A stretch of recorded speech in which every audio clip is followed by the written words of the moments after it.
Hi everyone, welcome to the bare minimum education. तो आज हम डिस्कस करेंगे विजन आईएएस के सितंबर मंथ के इकोनॉमी के सेक्शन को। हम अगस्त के पॉलिटी और इकोनॉमी के सेक्शंस ऑलरेडी कवर कर चुके हैं। मैं आई बटन में लिंक कर दूंगी, अगर आपने वो वीडियोस नहीं देखी हैं तो आप जाकर देख सकते हैं। और सितंबर मंथ की पॉलिटी और गवर्नेंस की वीडियो भी चैनल पे अपलोड हो चुकी है। मैं आई बटन में उसे भी लिंक कर दूंगी, आप जाकर देख सकते हैं। देखिए, ये सारी ही वीडियोस जो हमने कवर की हैं, डेली एनालिसिस की वीडियोस जो हम देखते हैं, वो सारी वीडियोस इंपॉर्टेंट होती हैं। और it is important, I am not denying that. पर आज की जो वीडियो है, चाहे वो थोड़ी सी लंबी हो जाए, पर ये मेरी जेन्युइनली आपसे रिक्वेस्ट है कि आप इस वीडियो को एंड तक देखें, क्योंकि इतने डिफिकल्ट कॉन्सेप्ट्स हैं, इतने कुछ कुछ टर्म्स यहाँ पे, कुछ कुछ स्टेटमेंट्स ऐसी लिखी हैं जो बहुत इनकम्प्लीट हैं। आप खुद पढ़ के देखिए, आप खुद अगर आपको लगता है, खुद कंटेंट एक बार पूरा इस सेक्शन का पढ़िए और आप फिर वीडियो देखिए और वीडियो से कंपेयर कीजिए एक्सप्लेनेशन से। आपको खुद लगेगा कि किस तरह की क्लैरिटी आपको ये वीडियो प्रोवाइड करेगी। So this is my humble request, आप चाहे थोड़ा थोड़ा करके रोज देखिए। आई am not getting anything out of it, I am saying it for you only, क्योंकि इसमें बहुत कुछ ऐसा है, मैंने I just went through all of it, और ऐसा बहुत सारा मुझे लगा कि इनकम्प्लीट है। इससे एक गलत इंटरप्रिटेशन आपको मिल सकती है, अगर आपको कोई समझाने वाला ना हो कि अच्छा इस लॉ का मतलब यहाँ पे ये है, या फिर इस प्रोसेस का मतलब ये होता है। ठीक है, तो बस इसीलिए आप थोड़ा थोड़ा करके देखिए, रोज जैसे भी देखिए, पर आप पूरी वीडियो जरूर देखिए। और आइडियली आपको 15 डेज के गैप के अंदर 2 बार ये वीडियोस देखनी चाहिए, ताकि हर चीज आपके दिमाग में कंप्लीटली क्लियर हो जाए। आपको एक बार वीडियो देखेंगे तो सच में ऐसा लगेगा कि बस हमें सब कुछ समझ आ गया, पर थोड़े दिन बाद रिकॉल करने की कोशिश करेंगे तो चीजें याद नहीं आएंगी, या फिर बहुत फेडेड मैनर में याद आएंगी। तो इसीलिए कम से कम 2 बार वीडियो को देखिए पूरा, and you will definitely be at an edge. Okay, so let's get started. And one more thing, if you like the video, if you really find it helpful, you can let me know that by commenting below, liking the video, and subscribing to my channel if you haven't done that. All right, so let's get started. Economy section, national logistics policy, NLP. Okay, तो देखिए क्या हुआ है। Basically prime minister Narendra Modi ने national logistics policy को unveil किया है, launch किया है। बेसिकली ये क्यों लॉन्च किया गया है, ताकि जितने भी गुड्स हैं उनका जो फ्लो है वो स्मूथ हो, कंप्लीटली एंटायर कंट्री में कोई किसी भी तरह का बॉटल नेक, किसी भी तरह का हर्डल ना हो, और इंडियन गुड्स की कंपेटिटिवनेस हम इंप्रूव कर पाए डोमेस्टिक मार्केट में भी और ग्लोबल मार्केट में भी। ये कैसे होगा, ये विजन है, ये एम है, लेकिन ऑब्वियसली कुछ रूल्स होंगे इसके, किस तरह से इंप्लीमेंट किया जाएगा वो हम देखेंगे। लेकिन इससे पहले देखिए लॉजिस्टिक्स होता क्या है, व्हाट इज लॉजिस्टिकल सिस्टम। और ये वर्ड आप हर दिन न्यूज़पेपर में पढ़ते हैं, बट एग्जैक्टली देखिए कुछ कुछ चीजें मैं आपको बताती हूँ। If I just read this statement और दिस डेफिनेशन, यहाँ पे लिखा है, okay, logistics, that is the overall process of managing how resources are acquired, stored and transported to a final destination, has become an important part of the economy.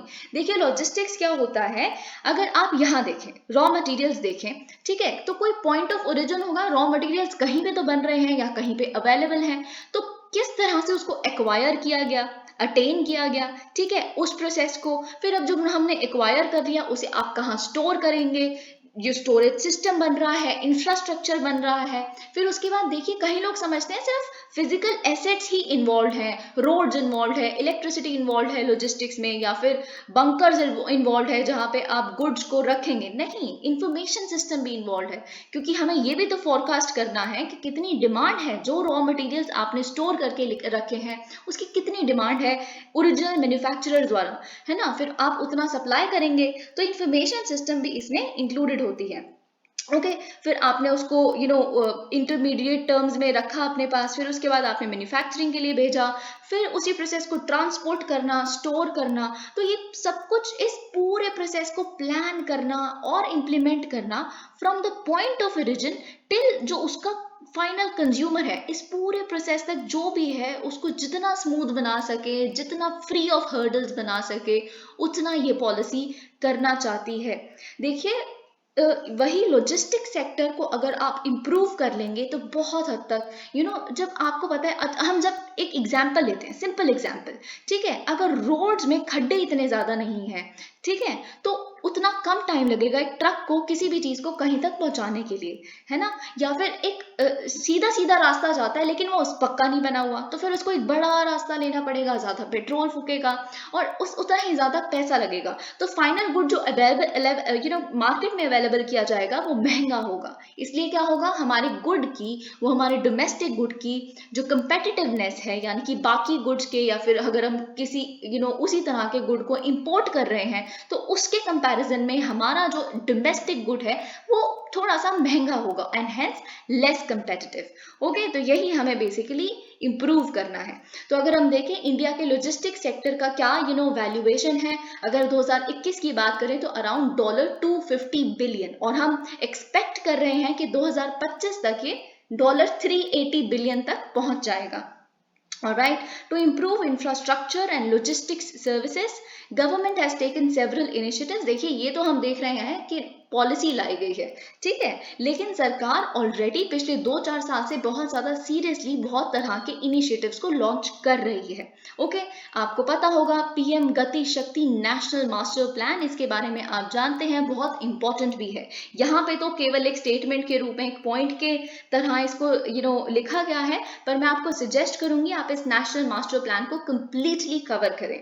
Okay, तो यहाँ पे basically यही लिखा है कि पीएम गति शक्ति national master plan क्या करता है, वो हर तरह के जो ऑनगोइंग इनिशिएटिव्स हैं इंफ्रास्ट्रक्चर रिलेटेड, भारत माला ये बेसिकली हाईवेज बनाने के लिए, सागर माला ये पोर्ट कनेक्टिविटी के लिए है, ठीक है, इनको भी इन्वॉल्व करता है। लेकिन मैं थोड़ा सा आपको I would go a little beyond it, मैं आपको बताती हूँ what is the idea behind गति शक्ति स्कीम। ठीक है, तो देखिए गवर्नमेंट क्या एम करना चाहती है कि एक डिजिटल प्लेटफॉर्म बनाया जाए जिसके माध्यम से हम 16 मिनिस्ट्रीज का डेटा या प्रोजेक्ट 16 मिनिस्ट्रीज के लाइक रेलवेज, रोड्स, हाईवेज, इस तरह के जितने भी हैं उन सबका डेटा बेसिकली इंटीग्रेट कर सके, ताकि जो प्लानिंग है और एग्जीक्यूशन है प्रोजेक्ट्स की वो एक कोऑर्डिनेटेड मैनर में हो। देखिए मैं आपको एक एग्जांपल देती हूँ, अगेन वेरी सिंपल एग्जांपल, आप बिल्कुल इससे रिलेट कर पाएंगे। कभी कभी क्या होता है, हमने अपने आसपास की कॉलोनीज में ही देखा है कि ऑन मल्टीपल ओकेजन्स जब एक रोड को कंस्ट्रक्ट किया जाता है, एकदम फ्रेश कंस्ट्रक्शन या मेंटेन किया जाता है, रिपेयर किया जाता है, ठीक है, वो कंस्ट्रक्ट हो गई, फिर उसके बाद कहीं एजेंसीज क्या होती हैं, आप सपोज कीजिए टेलीकॉम एजेंसीज हैं, वो क्या करेंगी, ऑप्टिकल फाइबर्स या टेलीफोन लाइंस दिलवाने के लिए उस पूरी बनी बनाई सड़क को खुदवा देंगे, या फिर गैस पाइपलाइन बनवाने के लिए और उसके अंदर फिर तारे डलवाएंगे। तो अभी तो जस्ट बनी थी, तो अगर बेसिकली टेलीकॉम अथॉरिटीज या इस तरह की जितनी अथॉरिटीज हैं, अगर उनके पास डेटा इंटीग्रेटेड हो, उन्हें पता हो, आप रोड्स मिनिस्ट्री का देख लीजिए, अगर उनका डेटा पता हो कि देखिए अभी फ्रेशली ये एक प्रोजेक्ट बनने वाला है, एक रोड बनने वाली है, तो हम पहले ही टेलीफोन लाइंस या गैस पाइपलाइंस डाल देते हैं, दोनों मिलके काम करते हैं, तो इस तरह से क्या होगा, बेसिकली हमारा पैसा वेस्ट नहीं जाएगा, हमारे इतने सारे रिसोर्सेज वेस्ट चलेगा इस चीज में, है ना। तो अगर थोड़ा सा वो कॉम्प्रोमाइज कर लेते या थोड़ा सा ये कोऑर्डिनेट करके दोनों काम इकट्ठे हो सकते थे, लेकिन नहीं हुए, है ना। तो इसी तरह से बेसिकली पीएम गति शक्ति ऐसे बहुत सारे जो ओकेजन्स हम देखते हैं उसको कर्ब करना चाहती है और इम्प्रूव करना चाहती है। फिर नेशनल रेल प्लान भी है, आपको पता है बेसिकली इससे क्या किया जाएगा, जो हमारा रेलवे सिस्टम है उसको फ्यूचर रेडी बनाया जाएगा बाय 2030। इस नेशनल रेल प्लान के बारे में अगर आप थोड़ा सा पढ़ेंगे तो आपको ये बात पता है कि इतना कंपेटिटिव बना दिया जाएगा, इस तरह का इंप्रूव कर दिया जाएगा रेलवे सिस्टम को कि 2050 तक हमें कुछ छूने की जरूरत नहीं है, हमें वो बस रेवेन्यू ला के ही देगा, हम इतनी एफिशिएंसी ला देंगे। Okay, you can go through that as well. The logistics ease across different states index, देखिए लीड्स इंडेक्स। अब देखिए आप पॉलिटी और गवर्नेंस में एक टर्म बहुत बार पढ़ते हैं जिसे हम कहते हैं competitive federalism, it is important. देखिए कोऑपरेटिव फेडरलिज्म भी इंपॉर्टेंट है, ऑफ कोर्स कोऑपरेशन से तो ही पूरा देश है, जो सारी स्टेट्स के साथ नेशनल सरकार साथ मिलके जब देश के लिए काम करेंगे तो the country and the society as a whole would progress, but so would do the competitive federalism, क्योंकि जब तक हर स्टेट आपस में compete नहीं करती, केरला सोचेगा मुझे से यूपी से आगे निकलना है, या फिर बिहार सोचेगा कि मुझे तेलंगाना से आगे निकलना है, तो इस चक्कर में आप खुद को इम्प्रूव करते हो एक दूसरे से compete करने के। और आप जब सब इम्प्रूव कर रहे हैं एक कंपटीशन इंडेक्स में जीतने के लिए, तो country as a whole improve कर रही है ना। तो वही यहाँ पे भी हो रहा है। ऐसे बहुत सारे स्वच्छता इंडेक्स भी है। Okay, so you always write this thing.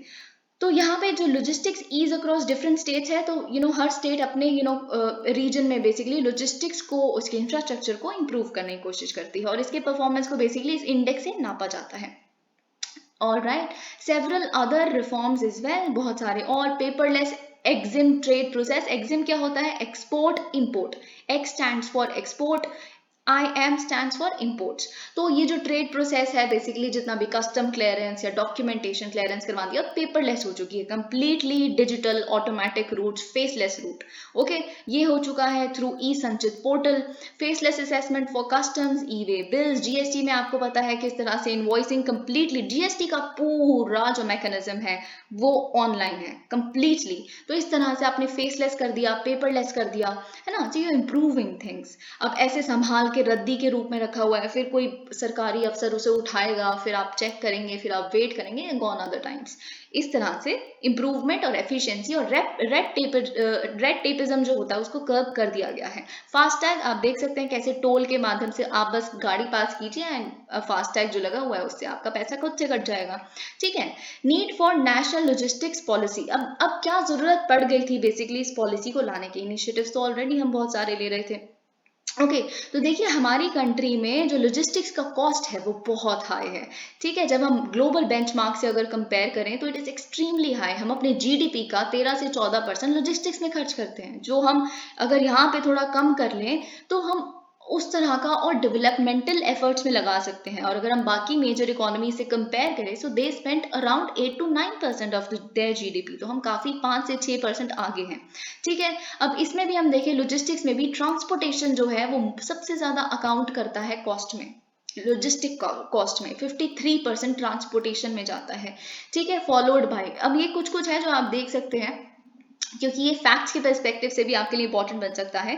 ठीक है, फिर इसके बाद इंपॉर्टेंट है वेयर हाउसिंग। वेयर हाउसिंग में 12% जाता है जितना भी लॉजिस्टिक्स कॉस्ट है। फिर उसके बाद मटेरियल हैंडलिंग। वेयर हाउसिंग तो आपको पता है जहाँ पे भी जिस भी गोडाउन में, वेयर हाउस में चीजें स्टोर की जाती हैं।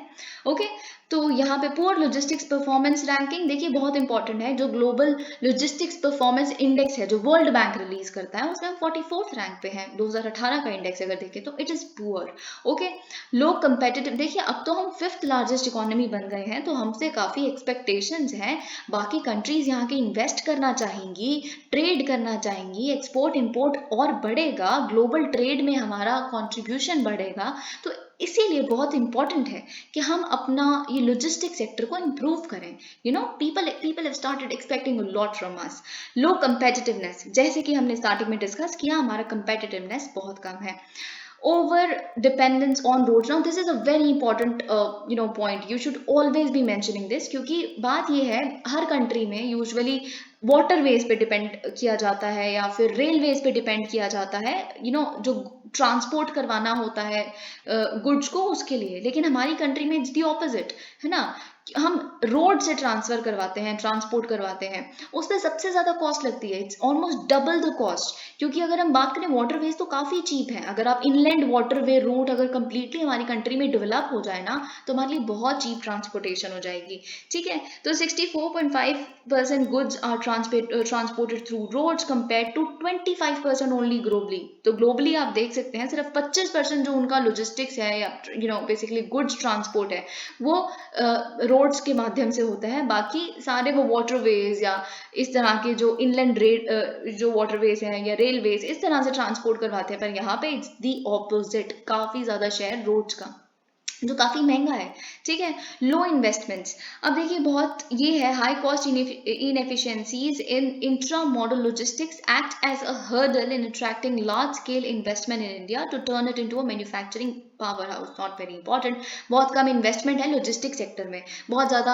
अगर हम देखें, if I talk to you in very simple terms, जैसे हमने देखा था इंफॉर्मेशन सिस्टम बहुत अच्छा नहीं है, फोरकास्टिंग सिस्टम बहुत अच्छा नहीं है, इंफ्रास्ट्रक्चर बहुत ज़्यादा खड्डे हैं, बहुत सारी रोड्स पे अगर आप रोड से ट्रांसफ़र भी कर रहे हो तो कॉस्ट बहुत ज़्यादा लग रहा है। इस तरह की चीज़ों पे इन्वेस्ट करना, प्राइवेट कंपनीज़ को भी नज करना कि आप इसमें अपना ध्यान दीजिए, किसी तरह का ऐसा नेटवर्क बनाया जाए। Governance issues in India, the logistic sectors involve, अब देखिए बहुत इंपॉर्टेंट है। Overlap of documentation, overlap of agencies, overlap of ministry work. देखिए 20 गवर्नमेंट एजेंसीज हैं, 40 पार्टनर गवर्नमेंट एजेंसीज हैं, 37 एक्सपोर्ट प्रमोशन काउंसिल्स हैं, किसी तरह का एक्सपोर्ट प्रमोशन काउंसिल, फिर कुछ और इस तरह के पेपर्स भी होते हैं इन तरह के एक्सपोर्ट प्रमोशन काउंसिल्स के, आपको पता है, जिसमें वैकेंसीज मात्र 10 12 14 इस तरह की निकलती हैं। Okay, 500 certifications with over 10,000 commodities. तो ऑब्वियसली इतनी सारी जब होगा, ओवरलैप ऑफ वर्क होगा, तो ईज ऑफ डूइंग बिजनेस बहुत कम होगा आपकी कंट्री में। Disintegrated network, India is about 200 shipping agencies, 36 again this is also. बात ये है, इतने सारे फ्रीड स्टेशंस, इतने सारे IT ecosystems, banks, insurance agencies, लेकिन सब अकेले अकेले काम कर रहे हैं, किसी को नहीं पता दूसरे वाला कैसे काम करता है। They are all working in silos, मतलब अकेले इंडिविजुअली एक अकेले कैबिन में बैठ के काम करने के बराबर है। किसी को नहीं पता, आप कन्वे नहीं कर रहे, कम्युनिकेट नहीं कर रहे। वो अपना एक प्रोजेक्ट चलाता है, ठीक है, फिर उस प्रोजेक्ट को जैसे ही वो खत्म करके अभी पीछे हटा तो दूसरे वाला वहीं पे जाके कुछ और करने लग पड़ता है। So you over do things and you waste resources that way. National logistics policy हम देख लेते हैं। बेसिकली विजन तो हमने देख लिया कि हम technologically enabled, integrated, cost efficient, resilient, sustainable and trusted logistics ecosystem बनाना चाहते हैं हमारी कंट्री में, ताकि एक इंक्लूसिव ग्रोथ, एक्सीलरेटेड ग्रोथ हम देख सकें। देखिए हम 5 ट्रिलियन इकोनॉमी बहुत जल्दी बनना चाहते हैं, इट्स गुड ओनली। बहुत सारे एस्टिमेट्स ये कहते हैं कि भारत 2047 तक सेकेंड लार्जेस्ट इकोनॉमी बन जाएगी। And if we have to reach there, of course हमारे जो हमारा लॉजिस्टिक सिस्टम है वो रेजिलिएंट होना चाहिए। रेजिलिएंट मतलब किसी भी तरह का एक्सटर्नल शॉक या फिर कोई भी डिजास्टर, कैटास्ट्रोफी, किसी भी तरह का रिसेशन, वो हमारे लॉजिस्टिक्स, ट्रांसपोर्ट, इस तरह के उसको स्टोरेज को अफेक्ट ना कर पाए। ठीक है, तो लो कॉस्ट भी होना चाहिए। जब आप स्मूथ कर देंगे ना तो ऑटोमेटिकली चीजें लो कॉस्ट हो जाएंगी। Pillars of national logistics policy, तो 4 पिलर्स हैं इसके, बहुत इंपॉर्टेंट। देखिए क्वेश्चन जब इस तरह के आते हैं कि आपसे डायरेक्टली पूछ लिया जाएगा what are the 4 pillars of NLP, तो आप प्लीज याद भी करिए, समझेंगे, याद अपने आप हो जाएगा। Unified logistics interface platform, ULIP, it's a 3-tier structure to bring all the digital services related to transportation sector on a single portal, freeing the exporters from a host of very long and cumbersome processes। तो मैं आपको बता देती हूँ, ये आपके लिए बहुत इंपॉर्टेंट है। आप जानते हैं किस तरह के क्वेश्चन आते हैं। भीम ऐप पे क्वेश्चन आ सकता है, जब ऐप बेस्ड क्वेश्चन आ सकते हैं, और भी बहुत सारे ऐप बेस्ड क्वेश्चन आए हैं, तो इसीलिए आधार बेस्ड आ सकते हैं, तो इसीलिए ULIP पे भी एक स्पेसिफिक क्वेश्चन बन सकता है। I would urge you to read it in detail. Okay, फिर भी मैं आपको बता देती हूँ, 3 कंपोनेंट्स हैं बेसिकली ULIP प्लेटफॉर्म में।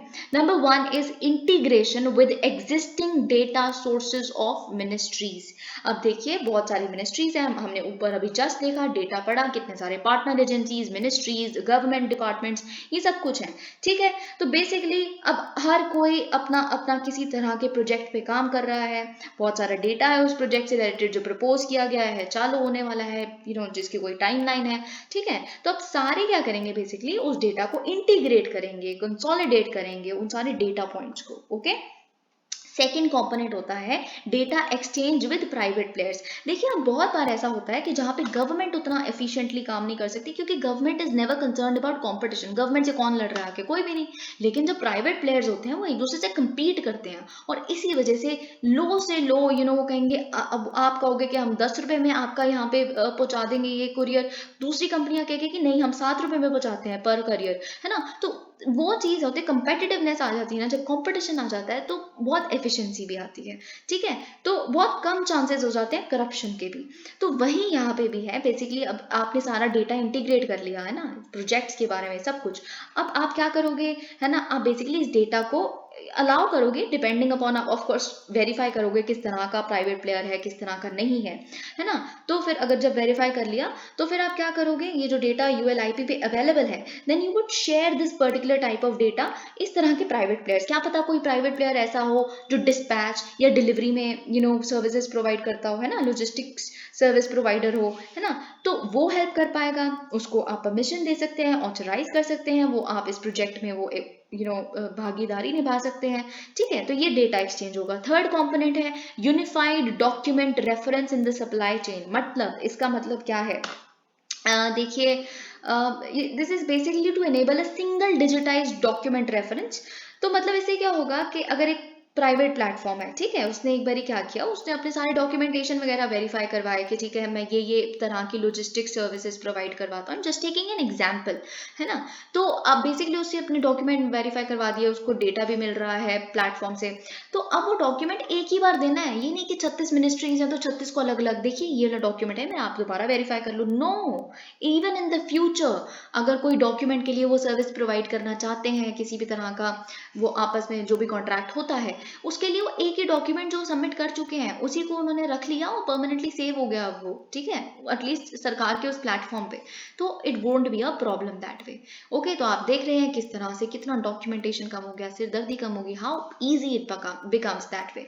इंटीग्रेशन ऑफ डिजिटल सिस्टम, इससे क्या होगा, 30 different systems of 7 departments are integrated including data from the road transport, railways, customs, aviation and commerce departments. तो ये सब कुछ आप देख सकते हैं, this nothing much in it, है ना। ये सारे जितने भी डिपार्टमेंट्स हैं, जितने भी डिफरेंट सिस्टम्स हैं, अपना अपना डेटा इंटीग्रेट कर लेंगे। Ease of logistics, e logs क्या होगा, एक डिजिटल प्लेटफॉर्म होगा जहाँ पे जितनी भी इंडस्ट्री एसोसिएशंस हैं, basically they can take up any operation and performance issue with the government directly. अगर उन्हें कोई भी, आप समझिए कोई इंडस्ट्री एसोसिएशन है, उसे नहीं समझ आ रहा कि यहाँ पे लॉजिस्टिक्स में दिक्कत आ रही है या हमारा काम हो नहीं रहा, हमने एप्लीकेशन डाली है वो सॉल्व नहीं हो रही, तो आप गवर्नमेंट को डायरेक्टली बेसिकली इससे रिलेटेड, इसके परफॉर्मेंस इशू से रिलेटेड आप बता सकते हैं, अप्रोच कर सकते हैं ई लॉग्स के माध्यम से। ठीक है, you can basically sort of lodge a grievance. System improvement group, SIG क्या करेगा, it will monitor all logistics projects regularly through a group of officers from ministries concern. अब ये तो सबसे इंपॉर्टेंट है ना, प्रोजेक्ट चालू हो गया, अब देखिए यहाँ से देखिए आपने प्रोजेक्ट सारा सब कुछ इंटीग्रेट कर दिया, प्रोजेक्ट चालू हो गया, डेटा एक्सचेंज कर दिया प्राइवेट प्लेयर्स के साथ, फिर यहाँ पे और भी जितना भी डेटा है हर एक डिपार्टमेंट का वो भी हो गया, ग्रीवांस भी आपने देख लिया, सुपरवाइज भी तो करवाओगे, प्रोजेक्ट भी तो अच्छे से होना चाहिए। ठीक है, गति कहाँ से मिलेगी एक प्रोजेक्ट को जब तक वो प्रॉपरली पूरा नहीं हो रहा, है ना। या फिर अगर एक ब्रिज बन रहा है, just to take an example, ठीक है, जिससे ट्रांसपोर्ट अच्छे से आप जल्दी करवा सके, वरना नदी है बीच में तो उसमें मटेरियल सही यूज हुआ है, वो ढंग से हो रहा है, तो there has to be a group of officers doing this work, right. तो यहीं पे यहाँ पे बात की गई है। आई वुड सजेस्ट कि आप इसे याद करें। ओके, तो हम थोड़ा सा ब्रीफली देख लेते हैं, विजन देख लिए, पिलर्स देख लिया। It also includes comprehensive logistics action plan to implement the policy with 8 key action areas. देखिए, दिस इज समथिंग जो बहुत ही क्लीशे है, कुछ भी यहाँ पे समझने वाला नहीं है। एक्शन प्लान, जब किसी भी चीज का एक्शन प्लान दिया जाता है तो उसका मतलब होता है कि एक्शन क्या करोगे, उसकी क्या प्लानिंग है। अच्छा, how will you implement now, okay we have the vision clear, what is your action plan. तो उसके लिए वो बेसिकली इम्प्लीमेंटेशन वाले एरियाज होते हैं, कैसे करोगे कैसे नहीं करोगे। ओके, तो पहला है integrated digital logistic system to develop a system of unified logistics interface. ठीक है, ये हमने देख लिया, पहले आप कंसोलिडेट कीजिए, फिर standardisation of physical assets and benchmarking. अब देखिए स्टैंडर्डाइजेशन, अब ऐसा है कि कुछ ग्लोबल बेंचमार्क्स हैं, हमें, है ना, ग्लोबल स्टैंडर्ड से भी तब पहले तो वहां तक पहुंचना है, फिर उसको भी ब्रीच करना है ना। तो कुछ आप बताओगे कि इस लेवल का, इस क्वालिटी का फिजिकल एसेट बना रहे हो, इस लेवल का बेसिकली बंकर बनना चाहिए जिसके अंदर आप कुछ रखेंगे, या फिर इस लेवल का ब्रिज बनना चाहिए, एक स्टैंडर्डाइज करोगे, ये स्टैंडर्ड है, इस तक, इस बेंचमार्क तक पहुंचना है। या फिर अगर कोई सर्विस है, तो अगर डिस्पैच सर्विस है फॉर एग्जांपल, तो आप बताओगे देखिए ऐसा है कि हमें अगर इस तरह के डिस्पैच करवाने तो एक दिन के अंदर अंदर हो जाना चाहिए, है ना, 1 वर्किंग डे। तो आप बताइए आप दे सकते हैं कि नहीं दे सकते इतना, ये ठीक है। Logistics human resources development and capacity building to develop an overarching logistics human resource strategy, very important, very very important. देखिए बात ये है, अभी हम आगे भी देखेंगे, ह्यूमन रिसोर्स नहीं है लॉजिस्टिक्स में, एंड दैट्स वेरी ट्रू, क्योंकि कोई कोर्सेज ही अवेलेबल नहीं है। आज तक कभी सोचा ही नहीं कि लॉजिस्टिक्स पे भी ध्यान देना पड़ेगा, कभी ये चीज इस तरह से ध्यान दिया ही नहीं गया। हमें ये पता है कि हमारे प्रोडक्ट्स कंपेटिटिव नहीं है, ये पता है, हमें बहुत सालों से पता है कि हमारे प्रोडक्ट्स कहीं ग्लोबल मार्केट में लैग कर रहे हैं, थोड़े महंगे हैं बाकी प्रोडक्ट से। क्यों आप देखते हैं चाइनीज प्रोडक्ट्स इतने सस्ते होते हैं मार्केट में, और India made in India products reliable तो है पर महंगे हैं, है ना? तो इसके कुछ तो रीजन होंगे। फिर हमने धीरे धीरे इतने सालों बाद हमें पता चला, अच्छा लॉजिस्टिक्स की वजह से। तो इतने सालों में ह्यूमन रिसोर्स डेवलपमेंट तो हुई नहीं, है ना? तो अब वो करनी पड़ेगी। State engagement very important, state level, city level logistics plans, क्योंकि हर जगह का अपना एक कुछ रीजन है लॉजिस्टिक्स अच्छा ना परफॉर्म होने का, अपनी टेरेन है, अपनी जोग्राफी है, इसीलिए। ठीक है, EXIM export import logistics to address infrastructure and procedural gaps in connectivity. ये आप खुद देखें, आपको पता है एक्सपोर्ट इंपोर्ट के लॉजिस्टिक्स के लिए जो भी शिपिंग के लिए स्पेसिफिक थी। ठीक है, service improvement framework for improving regulatory interface and. अब देखिए बात ये है कि अक्रॉस सेक्टर्स, है ना, सर्विस इंप्रूवमेंट होनी चाहिए, लॉजिस्टिक सर्विसेज प्रॉपरली प्रोवाइड होनी चाहिए। अगर फॉर एग्जांपल आप सोचिए कोई किसी तरह का इंफॉर्मेशन सिस्टम, ब्रॉडकास्टिंग सिस्टम सही से परफॉर्म नहीं कर रहा, improve on that and all of that so that the flow becomes seamless. Sectoral plan for efficient logistics, her sector का अपना एक प्लान होना लॉजिस्टिक्स के बेसिस पे। फैसिलिटेशन ऑफ, देखिए बात यह है हर सेक्टर का अपना प्लान क्यों होना चाहिए, क्योंकि हर सेक्टर की अलग रिक्वायरमेंट्स है, हर सेक्टर से हर एक कंज्यूमर अलग एक्सपेक्टेशन रखता है, फूड से अपनी अलग एक्सपेक्टेशंस है। अब क्योंकि अब देखिए हॉर्टिकल्चर प्रोडक्ट्स हैं वो तो एक दिन में सड़ जाएंगे, तो फ्रेश चाहिए, उसकी एक अपना डिस्पैच डिलीवरी टाइम होना चाहिए, स्टोरेज कोल्ड स्टोरेज चाहिए, है ना? तो अब जैसे इन जो अगर आप सोचें, if I have to give an example, Zomato, ठीक है, अब जोमेटो है ना, it has come up with this intercity, जो उनका आया है कि अगर आप आगरा से पेठा मंगवाना चाहते हैं so within a day you will get it. तो या फिर आप बिरयानी मंगवाना चाहते हैं, you live in Delhi and you want to have biryani from Hyderabad, then it will come to you of course since it is providing that service, पर biryani frozen manner में आएगी। तो जो ट्रांसपोर्ट है वो बेसिकली एक आप कह सकते क्रायोजेनिक फॉर्म में होगा, फ्रोजन फॉर्म में होगा, तो उसके लिए उस तरह की रिक्वायरमेंट है ना?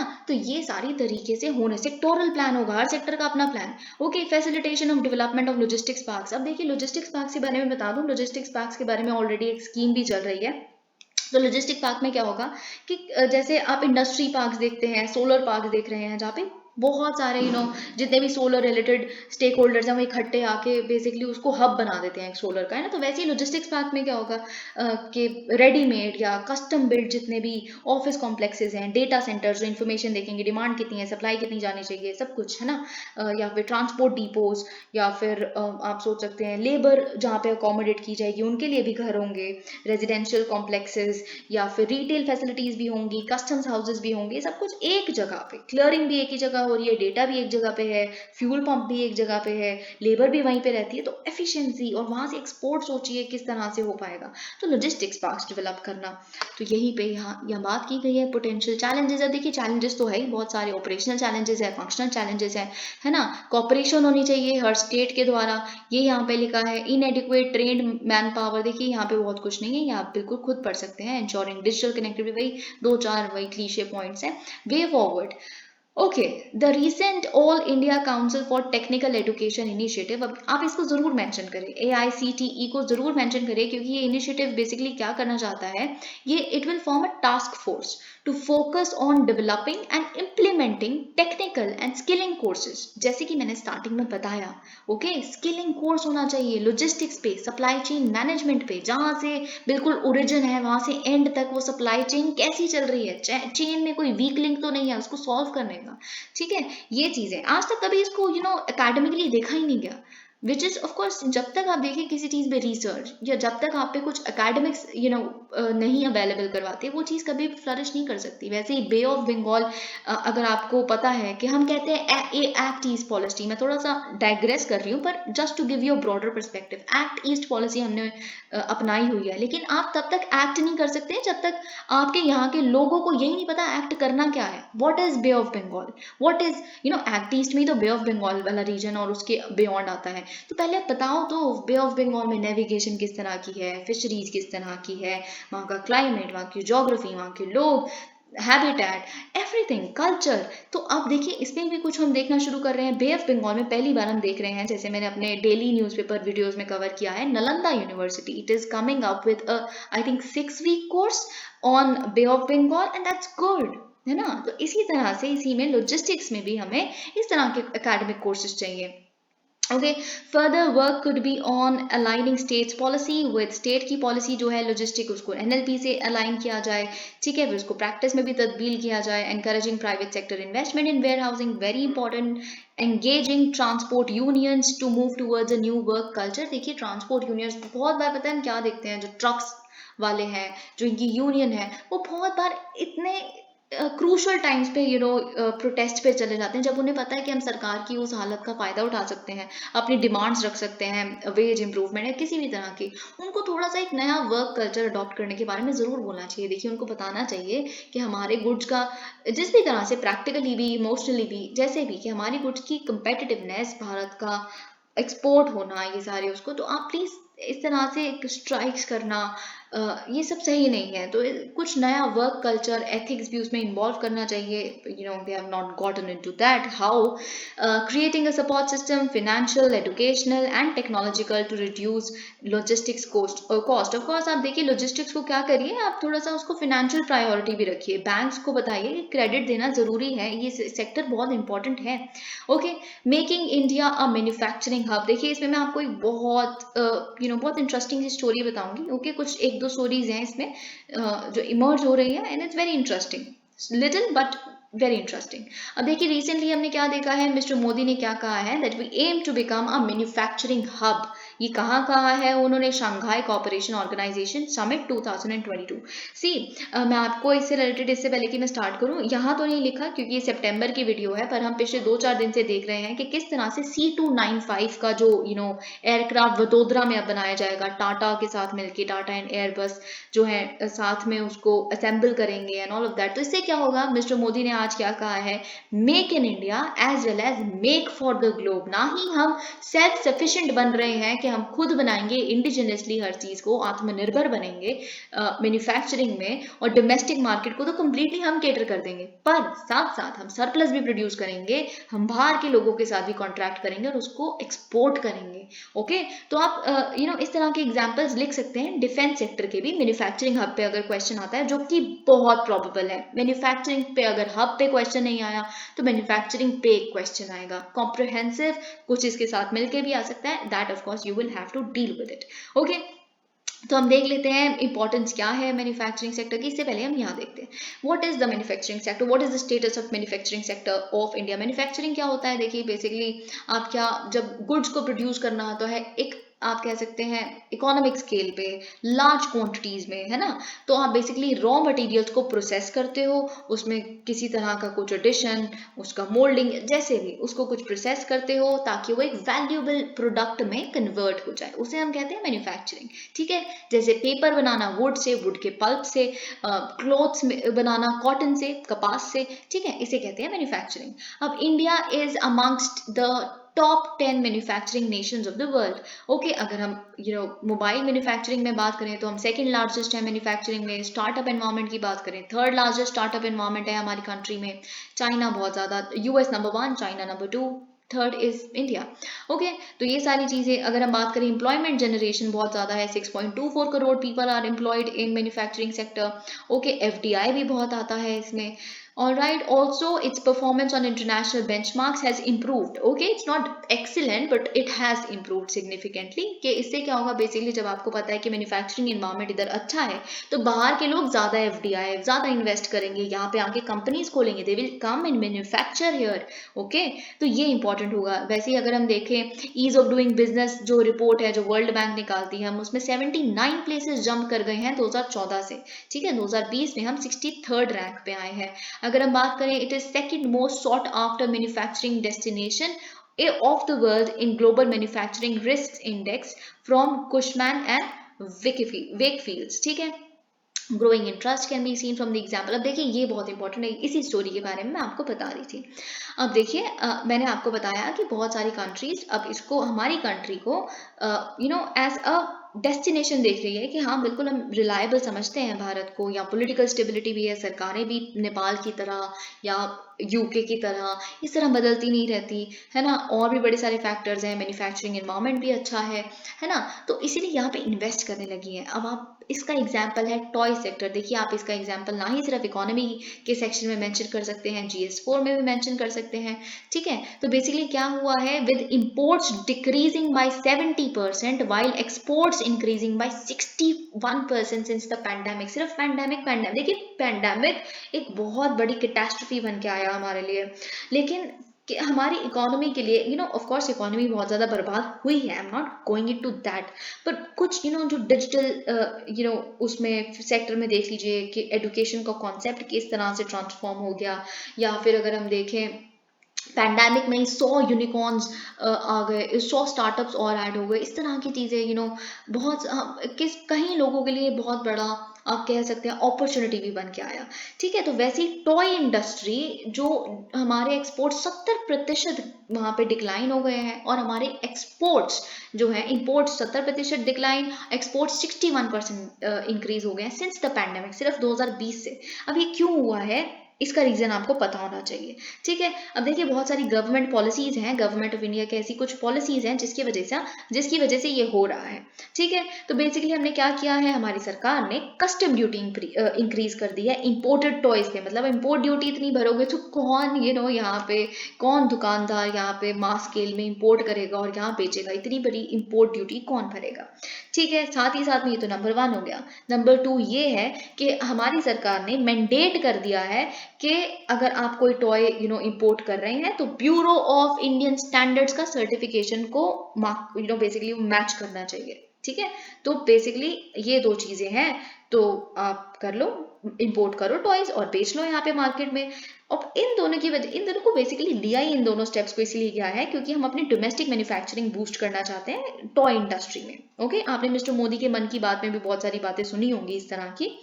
तो इससे क्या हुआ है, देखिए बहुत ये बात फैक्ट है कि इंडियन माइथोलॉजिकल कैरेक्टर्स में, देसी मूवी कैरेक्टर्स में, देसी सुपर हीरोज जैसे छोटा भीम है ना, इस तरह के कार्टून जो है या इस तरह के जो कैरेक्टर्स हैं उनके टॉयज बहुत ज़्यादा डिमांड में है। हर बच्चा छोटा भीम का कोई एक टॉय चाहता है, तो इस वजह से उसको और प्रमोट किया गया है कि डोमेस्टिक हीरोज को और ज़्यादा वो किया जाए, जिससे उनके जो टॉयज हैं और फेमस हो। तो डोमेस्टिक प्लेयर्स के लिए बहुत ही विन विन सिचुएशन है ये, ठीक है। तो आप ये समझ सकते हैं, राइट। आप इसका एग्जाम्पल बिल्कुल लिख सकते हैं, देखिए किसी और तरह के पेपर में भी, आप GS1 में भी एक एग्जाम्पल होता है इस तरह का, तो आप बिल्कुल लिख सकते हैं कैसे छोटा भीम वगैरह जैसे एग्जाम्पल्स इमर्ज हो रहे हैं टॉय इंडस्ट्री में, all of that. New economic policy 1991 में जो लाई गई थी तब से लेके अभी तक, जिसे LPG रिफॉर्म्स कहते हैं, लिबरलाइजेशन, प्राइवेटाइजेशन एंड ग्लोबलाइजेशन, उसके बाद से डेफिनेटली हमारी कंट्री ने बहुत इंप्रूवमेंट देखी है। हमारे मैन्युफैक्चरिंग सेक्टर में भी economy as a whole has grown, and no doubt about that. Factors supporting India's rise, अब किन फैक्टर्स की वजह से इंडिया राइज हुआ है as manufacturing hub, internal situation और कुछ एक्सटर्नल सर्कमस्टांसेस की वजह से, ठीक है। तो हम बेसिकली देख लेते हैं क्या है इंटरनल सिचुएशन ऐसी जो हमें हेल्प कर रही है, इंडस्ट्री कॉन्फिडेंस। अब देखिए हमारे इंडिया का बेसिकली मैन्युफैक्चरिंग PMI यानी कि परचेजिंग मैनेजर्स इंडेक्स को अगर देखेंगे, देखिए PMI क्या होता है, ये मेजर करता है एक मैन्युफैक्चरिंग इंडस्ट्री की हेल्थ या फिर इंडस्ट्रियल आउटपुट को। कैसे करता है अगर आपको पता हो, इसमें एक मेजरमेंट कैसे होती है कि अगर अबव 50 है आपकी रैंकिंग तो आपकी हेल्थ अच्छी है, ठीक है। अगर बिलो 50 है तो आप खतरे में हैं, your in a danger zone. अभी कैसे करते हैं, देखते हैं कितने रिसीवेबल्स हैं, यानी कि कितने आप ऑलरेडी मार्केट में अपने प्रोडक्ट्स भेज चुके हो, है ना, और उसका पैसा भी नहीं आया है, आपने भेजा, वो रिसीवेबल्स है, कुछ ही टाइम में आने वाला है, उसको काउंट करते हो, कितने ऑर्डर हैं आप बना रहे हो, उसको भेजोगे, कितना उससे पैसा आ जाएगा, कितना आपने रॉ मटेरियल लेना है ना। तो आप बेसिकली अगर सरप्लस सिचुएशन में दिखते हो तो आपका जो रैंकिंग है वो अच्छा आता है, ठीक है। तो 15 महीनों से हमारा जो ये है पॉजिटिव यानी कि अब 50 आ रहा है मैन्युफैक्चरिंग का PMI, which is good, which is a good sign. Okay, good shape of India's manufacturing despite. अब देखिए ये तब है जब पूरे ग्लोब में हम रिसेशन फियर्स देख रहे हैं, रिसेशन फियर्स। ओके, रिसेशन तो आपको पता है जब नेगेटिव ग्रोथ चली जाती है तब। Large workforce, India will add 22% of new global workforce in next 3 decades। अब देखिए पॉपुलेशन बढ़ेगी तो ऑब्वियसली डेमोग्राफिक डिविडेंड भी बढ़ेगा। High economic growth, fastest growing major economy and is expected. Of course देखिए हम जैसे मैंने आपको स्टार्टिंग में बताया था वही चीज़ यहाँ पे लिखी है, हम एक्सपेक्ट कर रहे हैं हम सेकंड बिगेस्ट इकोनॉमी बन जाएंगे 2047 तक। तो इतनी इकोनॉमिक ग्रोथ है तो हर सेक्टर ऑटोमेटिकली ग्रो करता है ना, तो वैसे मैन्युफैक्चरिंग भी ग्रो करेगी। लार्ज डोमेस्टिक मार्केट, अब देखिए सबसे बड़ी बात है कि हमारे यहाँ पे लोगों की इनकम बढ़ रही है, इनकम कैश इन हैंड आएगा, लिक्विडिटी बढ़ेगी तो डिमांड बढ़ेगी, लोग खरीदने के लिए अब ज़्यादा आप कह सकते हैं कि ज़्यादा परचेजिंग पावर है हमारे यहाँ पे अब लोगों के पास। इनकम बढ़ने की वजह से रूरल और अर्बन इनकम में डिवाइड ब्रिज हो रहा है, डोमेस्टिक डिमांड बढ़ेगी तो प्रोडक्शन बढ़ने, ऑफ कोर्स आपको सप्लाई के साथ उसको मैच करना पड़ेगा, तो मैन्युफैक्चरिंग तो एक विन विन सिचुएशन में हो सकती है। क्या एक्सटर्नल, देखिए इतनी पोटेंशियलिटीज हैं पर हम उसको नहीं टैप कर पा रहे हैं। अभी हम देखेंगे चैलेंजेस क्या है। एक्सटर्नल सर्कमस्टांसेस पॉजिटिव क्या है, अभी देखिए पैंडेमिक आया, सप्लाई चेन डिस्ट्रप्शन हो गई। देखिए ऐसा है सप्लाई चेन क्या होता है कि अगर एक प्रोडक्ट है ना, आप इलेक्ट्रॉनिक का ही प्रोडक्ट देख लीजिए, ठीक है, कहाँ से सिलिकॉन लोगे आप, ठीक है, कोई एक वो कंट्री इन्वॉल्व हो गई आपकी सप्लाई चेन में, ठीक है, एक रॉ मटेरियल के रूप में, फिर किसी और कंट्री से आपने क्या करना है, आपने बेसिकली आप सपोज करिए कि जो उसका आउटर मेटल है वो किसी और कंट्री से, ठीक है, असेंबली किसी और कंट्री में, मार्केट किसी और कंट्री में, तो इतनी सारी कंट्रीज में एक्सपोर्ट हो रहा है ना। अब लेकिन पैंडेमिक आ गया, इंटरनेशनल फ्लाइट्स तो बिल्कुल बंद हो गई, तो फिर सब कुछ सप्लाई चेन क्या हो गया, डिसरप्ट हो गई। अब इसीलिए एक इनिशिएटिव चालू किया गया इंडिया, जापान और ऑस्ट्रेलिया द्वारा कि हम सप्लाई चेन रेजिलियंस इनिशिएटिव लेके आएंगे, SCRI।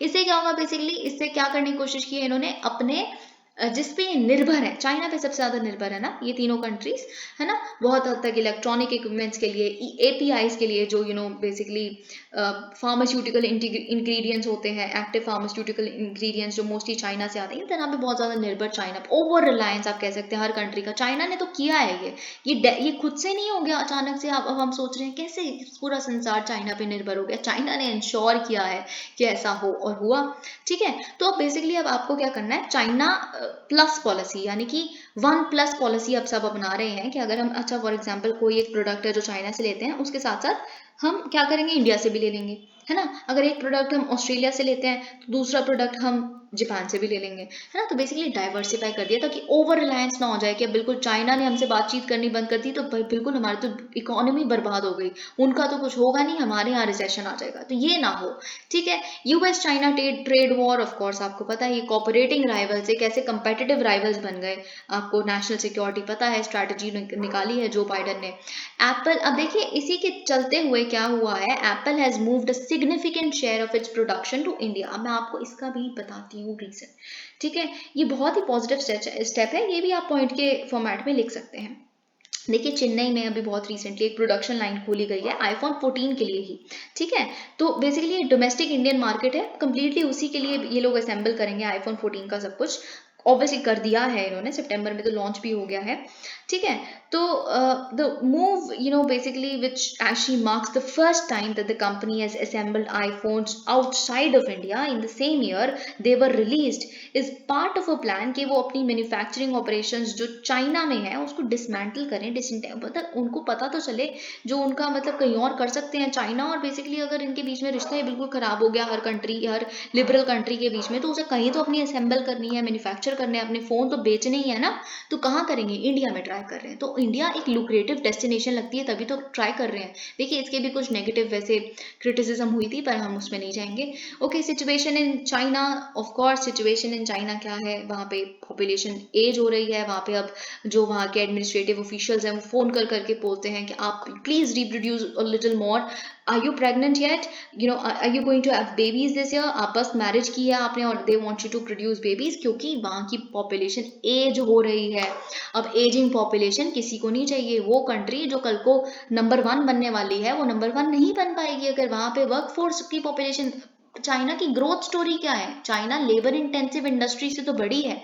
अब वहां पे लेबर ही जब नहीं बचेगी, अब वहां की जो पॉपुलेशन है वो इतनी बूढ़ी होगी कि अब आप उनका पेंशन प्लान भी उठाओगे, सरकार एक्सपेंडिचर बढ़ जाएगा आपका, आप उनकी सोशल सिक्योरिटी स्कीम्स भी दोगे, तो फिर कैसे कैसे ग्रो करोगे आप, है ना? तो इसका फायदा बेसिकली कहीं ना कहीं सस्टेनेबल ऑल्टरनेटिव क्या मिल रहा है? इंडिया मिल रहा है, ठीक है, बाकी फॉरेन कंट्रीज को। इसीलिए एफडीआई यहाँ ज़्यादा आ रहा है। अब कंस्ट्रेंट्स क्या है कि अब क्या रोकती हैं चीज़ें हमें बनने से? दो India attracted global interest to take advantage of low production cost, यहाँ पे प्रोडक्शन कॉस्ट लो है क्योंकि लेबर कॉस्ट लो है, and growing manufacturing competitiveness, its total share in global manufacturing is still limited. It is just above South Korea, which is almost, अब देखिए हम सिर्फ थोड़ा सा ही ज़्यादा है मैन्युफैक्चरिंग में, ग्लोबल मैन्युफैक्चरिंग में हमारी कॉन्ट्रीब्यूशन साउथ कोरिया से, साउथ कोरिया हमसे 33 गुना छोटा है, ठीक है, उनकी पॉपुलेशन हमसे 27 गुना कम है, हम उनसे कैसे कंपेयर करें? हम ऑलमोस्ट उनके बराबर पे खड़े हैं। तो आप बस ये देखिए, हाँ alright, in terms of contribution to India's GDP, manufacturing का कंट्रीब्यूशन हमारे जीडीपी बहुत स्टैग्नेंट है, 15 to 17% सिर्फ। एम्प्लॉयमेंट इतनी ज़्यादा, लेकिन केवल इतना ही आप कंट्रीब्यूट कर रहे हो जीडीपी को, है ना? तो it is something of very grievous concern, है ना? तो यही चीज़। और देखिए बात ये है कि इसको बढ़ाना बहुत ज़रूरी है। अभी हम देखते हैं, बहुत इंपॉर्टेंट पॉइंट्स है इससे रिलेटेड, मैं पहले ही डिस्कस नहीं करना चाहती, I am just waiting for it to come on its own. Internal bottlenecks, अब क्या है, ये ज़्यादा अच्छा है, आप ये लिखे पॉइंट्स तो it is better. Slow and incomplete economic reforms हुए हैं पर इनकम्प्लीट हैं, पैची हैं, कनेक्टेड नहीं है, सोचे समझे नहीं गए हैं, सेक्टोरल हैं, साइलोज में है, इंटीग्रेटेड नहीं है, ठीक है। स्लो लेबर रिफॉर्म्स हुए हैं, यूनियन कुछ कहती है, स्टेट पॉलिसीज कुछ और कहती हैं लेबर के मुद्दे पे, क्योंकि लेबर क्या है, एक कॉन्करेंट लिस्ट का सब्जेक्ट है, ठीक है। लीगल इश्यूज ऑफ कोर्स, बहुत सारा मैन्युफैक्चर, अब देखिए आईपीआर प्रोटेक्शन, बाहर वाली कंट्रीज जब यहाँ पे आके एफडीआई करती है ना, अब यूके का देखिए, अभी यूके और हमारे बीच में क्या होना है, एफटीए साइन होगी। अब यूके का सबसे बड़ा हम पे क्या एलिगेशन है, वो हमें बेसिकली कहती है, mister India you are a nice nation, but हमारे प्रोडक्ट्स, हम इतनी इनोवेशन करके, सालों रिसर्च करके हम एक प्रोडक्ट के साथ आते हैं, हम यहाँ भी लेके आते हैं, इंट्रोड्यूस करते हैं आपकी मार्केट में, आपकी मार्केट वाले उसकी कॉपी बना लेते हैं, फर्स्ट कॉपी, सेकंड कॉपी, और पालिका बाजार में उसे बेचते हैं। So what is this is our IPR infringement. आप इसे प्रोटेक्ट क्यों नहीं करते? इतनी ओपनली ई कॉमर्स, अमेजोन पे कॉपी मिल जाएगी आपको, जारा की, लिवाइस की, क्या है ये, है ना? So just to give you an example, तो ये काफ़ी कहीं ना कहीं आप कह सकते हैं फॉरेन इन्वेस्टर्स को कहीं ना कहीं रिलक्टेंट बना देता है कि इंडिया में बहुत काउंटर फीटिंग होती है, पायरेसी है वहाँ पे, एंड ऑल ऑफ दैट। लो कम्पेटिटिवनेस, ये सब कुछ हम देख चुके हैं। ओके, ऑब्सोलीट टेक्नोलॉजी अपडेट नहीं हुई है।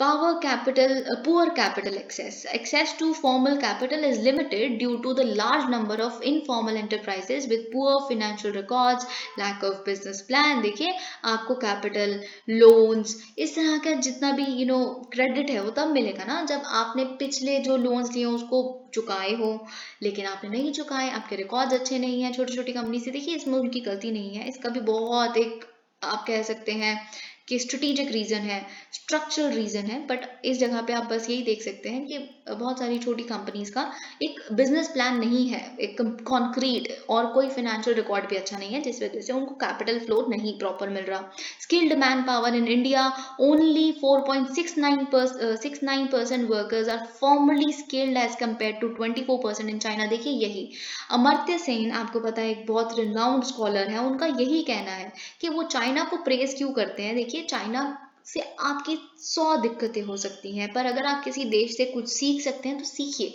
वहां देशभक्ति का कॉन्सेप्ट मत अप्लाई करिए, that is hyper nationalism, that is not nationalism. Of course our nation is great, it almost every day वो हमें एक रीजन देता है कि हम इस पर प्राउड फील कर सकें, लेकिन आप तब तक एक अच्छे सिटीजन नहीं है जब तक आप हर दिन इम्प्रूव करने के बारे में ना सोचें। और वही हमें देखिए, चाइना की ग्रोथ स्टोरी आप अगर पढ़ेंगे, कैसे 1980s में के अराउंड वो इंडिया से पीछे था ग्रोथ में, लेकिन वो अचानक से आज सेकंड नंबर पे कैसे पहुंच गया, है ना? तो 20 ट्रिलियन इकोनॉमी है उनकी, तो आप सोच के देखिए कितना बड़ा गैप है हमें, कैसे हो गया? क्योंकि उन्होंने ह्यूमन डेवलपमेंट पे काम किया, उनकी स्किलिंग पे काम किया बहुत ज्यादा, ठीक है, वही यहाँ पे हम देख रहे हैं।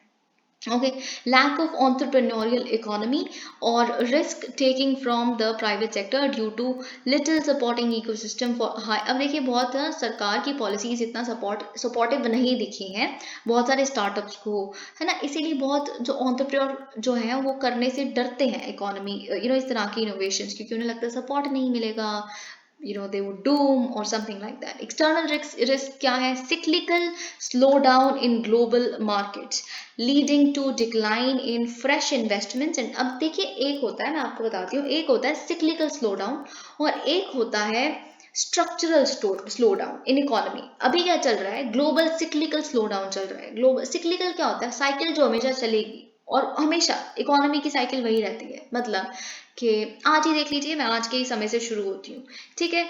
आज इन्फ्लेशन है, महंगाई ज्यादा है। मैं डोमेस्टिक सिनेरियो देख रही हूँ, तो आरबीआई की मॉनेटरी पॉलिसी कमेटी क्या करेगी? महंगाई ज्यादा है तो वो रेपो रेट यानी कि इंटरेस्ट रेट इनडायरेक्टली बढ़ा देगी, ठीक है। तो इससे क्या होगा? बेसिकली इन्फ्लेशन ज्यादा इसीलिए है ना क्योंकि कैश इन हैंड बहुत ज्यादा है लोगों के पास, लिक्विडिटी बहुत अवेलेबल है मार्केट में। तो आपने इससे क्या किया? अब जब लोन लेना इतना मुश्किल हो गया तो बेसिकली इन्वेस्टमेंट कम हो जाएगी हमारी कंट्री में, है ना। तो लोन लेना मुश्किल हो गया ना, उतना क्रेडिट फ्लो कम हो जाएगा मार्केट में, है ना। नंबर 2 स्टेज पे आ गए हम, सिक्लिकल अभी डिस्कस कर रहे हैं। तो फिर आपने क्या किया? आपने बेसिकली फिर क्या किया कि अब लोन्स लेना कम हो गई, लिक्विडिटी कम करने की कोशिश कर दी। लेकिन आप फिर थर्ड स्टेज पे आ जाइए, इन्वेस्टमेंट भी तो रुक गई, है ना, प्रोडक्शन कम हो गई। फिर फोर्थ स्टेज पे आ जाइए, इकोनॉमिक ग्रोथ बिल्कुल खत्म होने लग पड़ेगी आपकी कंट्री में। अब इकोनॉमिक ग्रोथ खत्म हो गई तो आरबीआई दोबारा क्या करेगी? आरबीआई रेपो रेट कम कर देगी, ठीक है। आप लोन ले लो, सस्ता मिलेगा आपको लोन, ठीक है। अब दूसरी स्टेज इसके बाद क्या आएगी?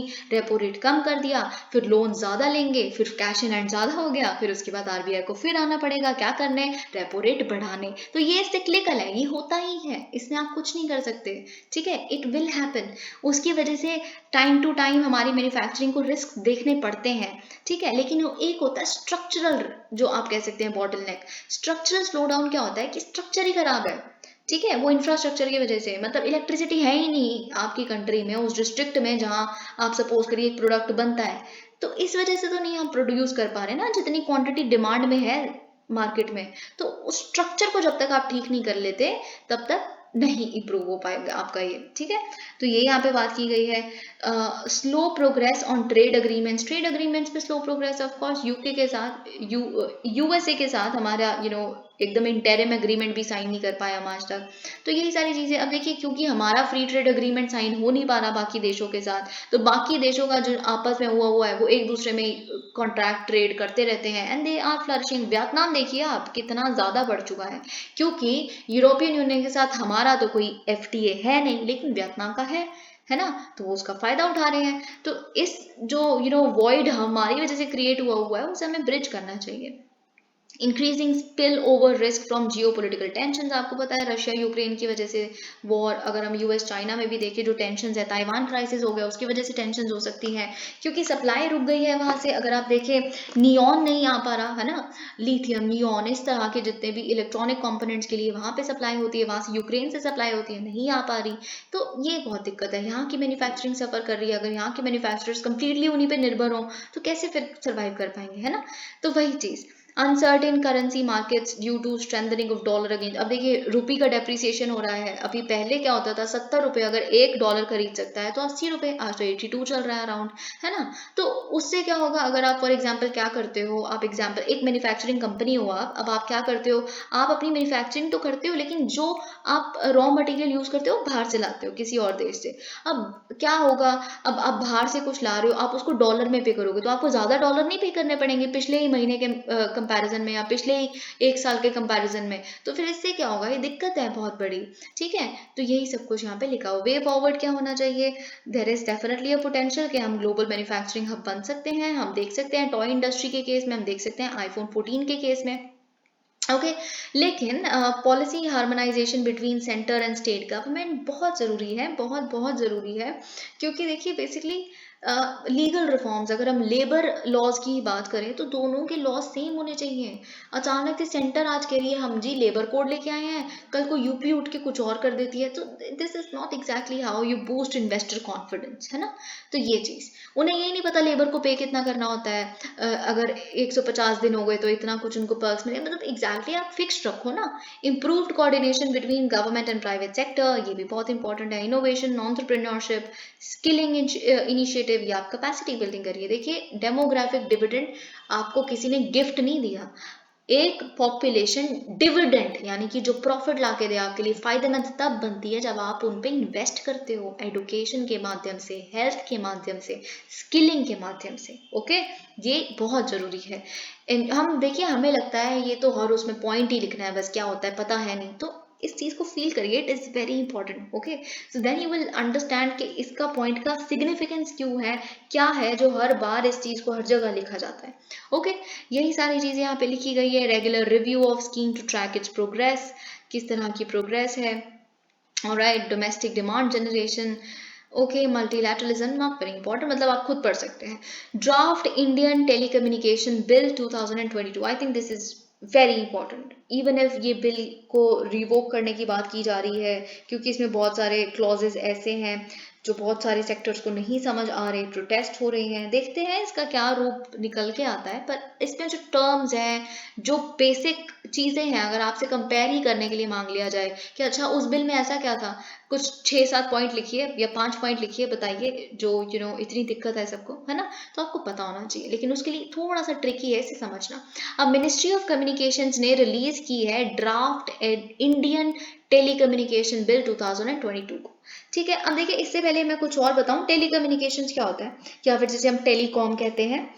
देखिए टेली कम्युनिकेशन मतलब, कम्युनिकेशन क्या होता है, एक्सचेंज ऑफ इन्फॉर्मेशन। आप क्या करते हो, कम्युनिकेट करते हो तो इन्फॉर्मेशन एक्सचेंज करते हो, और टेली का मतलब क्या होता है, इंटरनेट होता है ना। तो जब आप, इंटरनेट नहीं, बेसिकली टेली का मतलब होता है इलेक्ट्रॉनिक मीन्स, है ना। तो जब आप इलेक्ट्रॉनिक मीन्स के माध्यम से या इलेक्ट्रॉनिक मीन्स से अपनी इंफॉर्मेशन को एक्सचेंज करते हो सिग्निफिकेंट डिस्टेंसेस तक, उसे कहते हैं टेलीकम्युनिकेशंस। वो ना ही सिर्फ एक फोन कॉल होता है, बल्कि डेटा ट्रांसमिशन भी टेलीकम्युनिकेशन है। तो आप बात करते करके ही तो सिर्फ डेटा नहीं एक्सचेंज करते ना, टेक्स्ट करके, मैसेज करके, एसएमएस करके, पिक्चर भेज के, या वीडियो ट्रांसमिट करके, है ना। इस तरह से भी टेलीकम्युनिकेशन होती है। It has to be communication and it has to be through tele means, यानी electronic means, and then it becomes telecommunication. Okay, तो हम देखते हैं India has the world's second largest telecommunication ecosystem with one. बहुत obviously देखिए, telephone subscribers कितने हैं, population इतनी ज्यादा है तो टेलीफोन सब्सक्राइबर्स भी तो होंगे ना, 117 करोड़, है ना। तो आप देख लीजिए, ठीक है, कितना बड़ा सेक्टर है टेलीकम्युनिकेशन सेक्टर हमारा यहाँ का। Nearly 8% of the GDP with direct employment generation over 4 billion, तो कितना बड़ा एम्प्लॉयमेंट जनरेटर भी है। ओके, लास्ट फ्यू डेकेड्स, लेकिन बात ये है of course last few decades में बहुत ही रैपिड ट्रांसफॉर्मेशन देखी है हमने। 4G, अब 5G का रोल आउट शुरू हो गया है अक्टूबर से। फिर उसके बाद इंटरनेट ऑफ थिंग्स का कॉन्सेप्ट हम देख रहे हैं, virtual reality and all of that. ठीक है, तो ये चीज, अब बहुत सारी अपॉर्चुनिटीज भी है हमारे भारत की सोशो इकोनॉमिक ग्रोथ के लिए इन रैपिड ट्रांसफॉर्मेशन की वजह से। ठीक है, तो देखिए अब जो टेलीकम्युनिकेशन है वो एडुकेशन के लिए भी, क्योंकि लेक्चर्स चलाना रेडियो के माध्यम से, या फिर किसी भी तरह से ऐसे हेल्थ केयर में आपको आपस में कोऑर्डिनेट करना, डॉक्टर्स और नर्सेस का सारी इन्फॉर्मेशन, फिनटेक, पेटीएम वगैरह जिसमें आते हैं, है ना। या फिर एग्रीकल्चर एंड लाइफ स्टॉक, उनको एसएमएस के माध्यम से, जियो सैटेलाइटरी जो जियो सैटेलाइट है उसके माध्यम से जो हमें इन्फॉर्मेशन पता चल रही है कि अच्छा ये सॉइल क्वालिटी अभी, या फिर सॉइल में मॉइस्चर इतना है तो आप पानी दे दो, इस तरह के एसएमएस पहुंचाना। या फिर फिशरी सेक्टर को बताना कि आज वहाँ पे मत जाइएगा सी में फिश कैच करने, वहाँ पे स्टॉर्म आने वाला, आपकी नाव फंस जाएगी। ये सब कुछ के माध्यम से टेलीकम्युनिकेशन और इम्पोर्टेंट होता जा रहा है। ओके, बट क्या है, आउटडेटेड रेगुलेटरी फ्रेमवर्क है हमारा। जो रेगुलेटरी फ्रेमवर्क है, देखिए अगर टेलीकम्युनिकेशन है, उसका एक सेक्टर है, तो उसे रेगुलेट भी तो करेगा कोई, परफॉर्मेंस रेगुलेट करेगा, करप्शन रेगुलेट करेगा, लाइसेंस देना रेगुलेट करेगा, है ना। तो वो रेगुलेटरी फ्रेमवर्क थोड़ा आउटडेट हो गया है ना, with multiple structural, functional and operational issues that plagues the system and its functionality and profitability. Okay, अब पर्पस क्या है इस ड्राफ्ट इंडियन टेलीकम्युनिकेशन बिल का। देखिए ये क्या करना चाहता है, ये तो बस एक विजन लिखी है। Okay, so let's just read it. To consolidate, and अब बेसिकली क्या करना चाहते हैं, कंसोलिडेट, इंटीग्रेट करना चाहते हैं, एक ही अम्ब्रेला टर्म के अंडर लाना चाहते हैं, एंड अमेंड भी करना चाहते हैं जो एग्जिस्टिंग लॉज हैं जो इस प्रोविजन को गवर्न करते हैं, इसको गवर्न करते हैं, किस किस चीज को गवर्न करते हैं, टेलीकम्युनिकेशन की प्रोविजन, यानी कि प्रोवाइड करवाना टेलीकम्युनिकेशन सर्विसेज को, या टेलीकम्युनिकेशन सर्विसेज को डेवलप करना, एक्सपैंड करना, ऑपरेट करना, इंफ्रास्ट्रक्चर बनाना, नेटवर्क इंक्रीज करना, इन सारी चीज़ों को मिला के जितने भी लॉज वगैरह उनको कंसोलिडेट करना, ठीक है। In addition to assignment of spectrum, देखिए बेसिकली ये तीन तरह के लॉज को कंसोलिडेट करता है। अगर 3 नंबर लिखा भी आ गया तो आप उसको टिक मार्क करिएगा क्योंकि वो सही है। एक है इंडियन टेलीग्राफ एक्ट 1885, दूसरा है वायरलेस टेलीग्राफी एक्ट 1933, तीसरा है telegraph wires unlawful possessions act 1950। तो देखिए ये लेटेस्ट एक्ट है और ये भी 70 साल पुराना है ना, आउटडेटेड है ऑफ कोर्स, है ना। इतनी देखिए पिछले कुछ 2-4 सालों में ही कितनी टेक्नोलॉजी इमर्ज हो गई, और आप 70 साल पहले लॉज को कैसे आप आज भी एक्सेप्ट कर सकते हैं।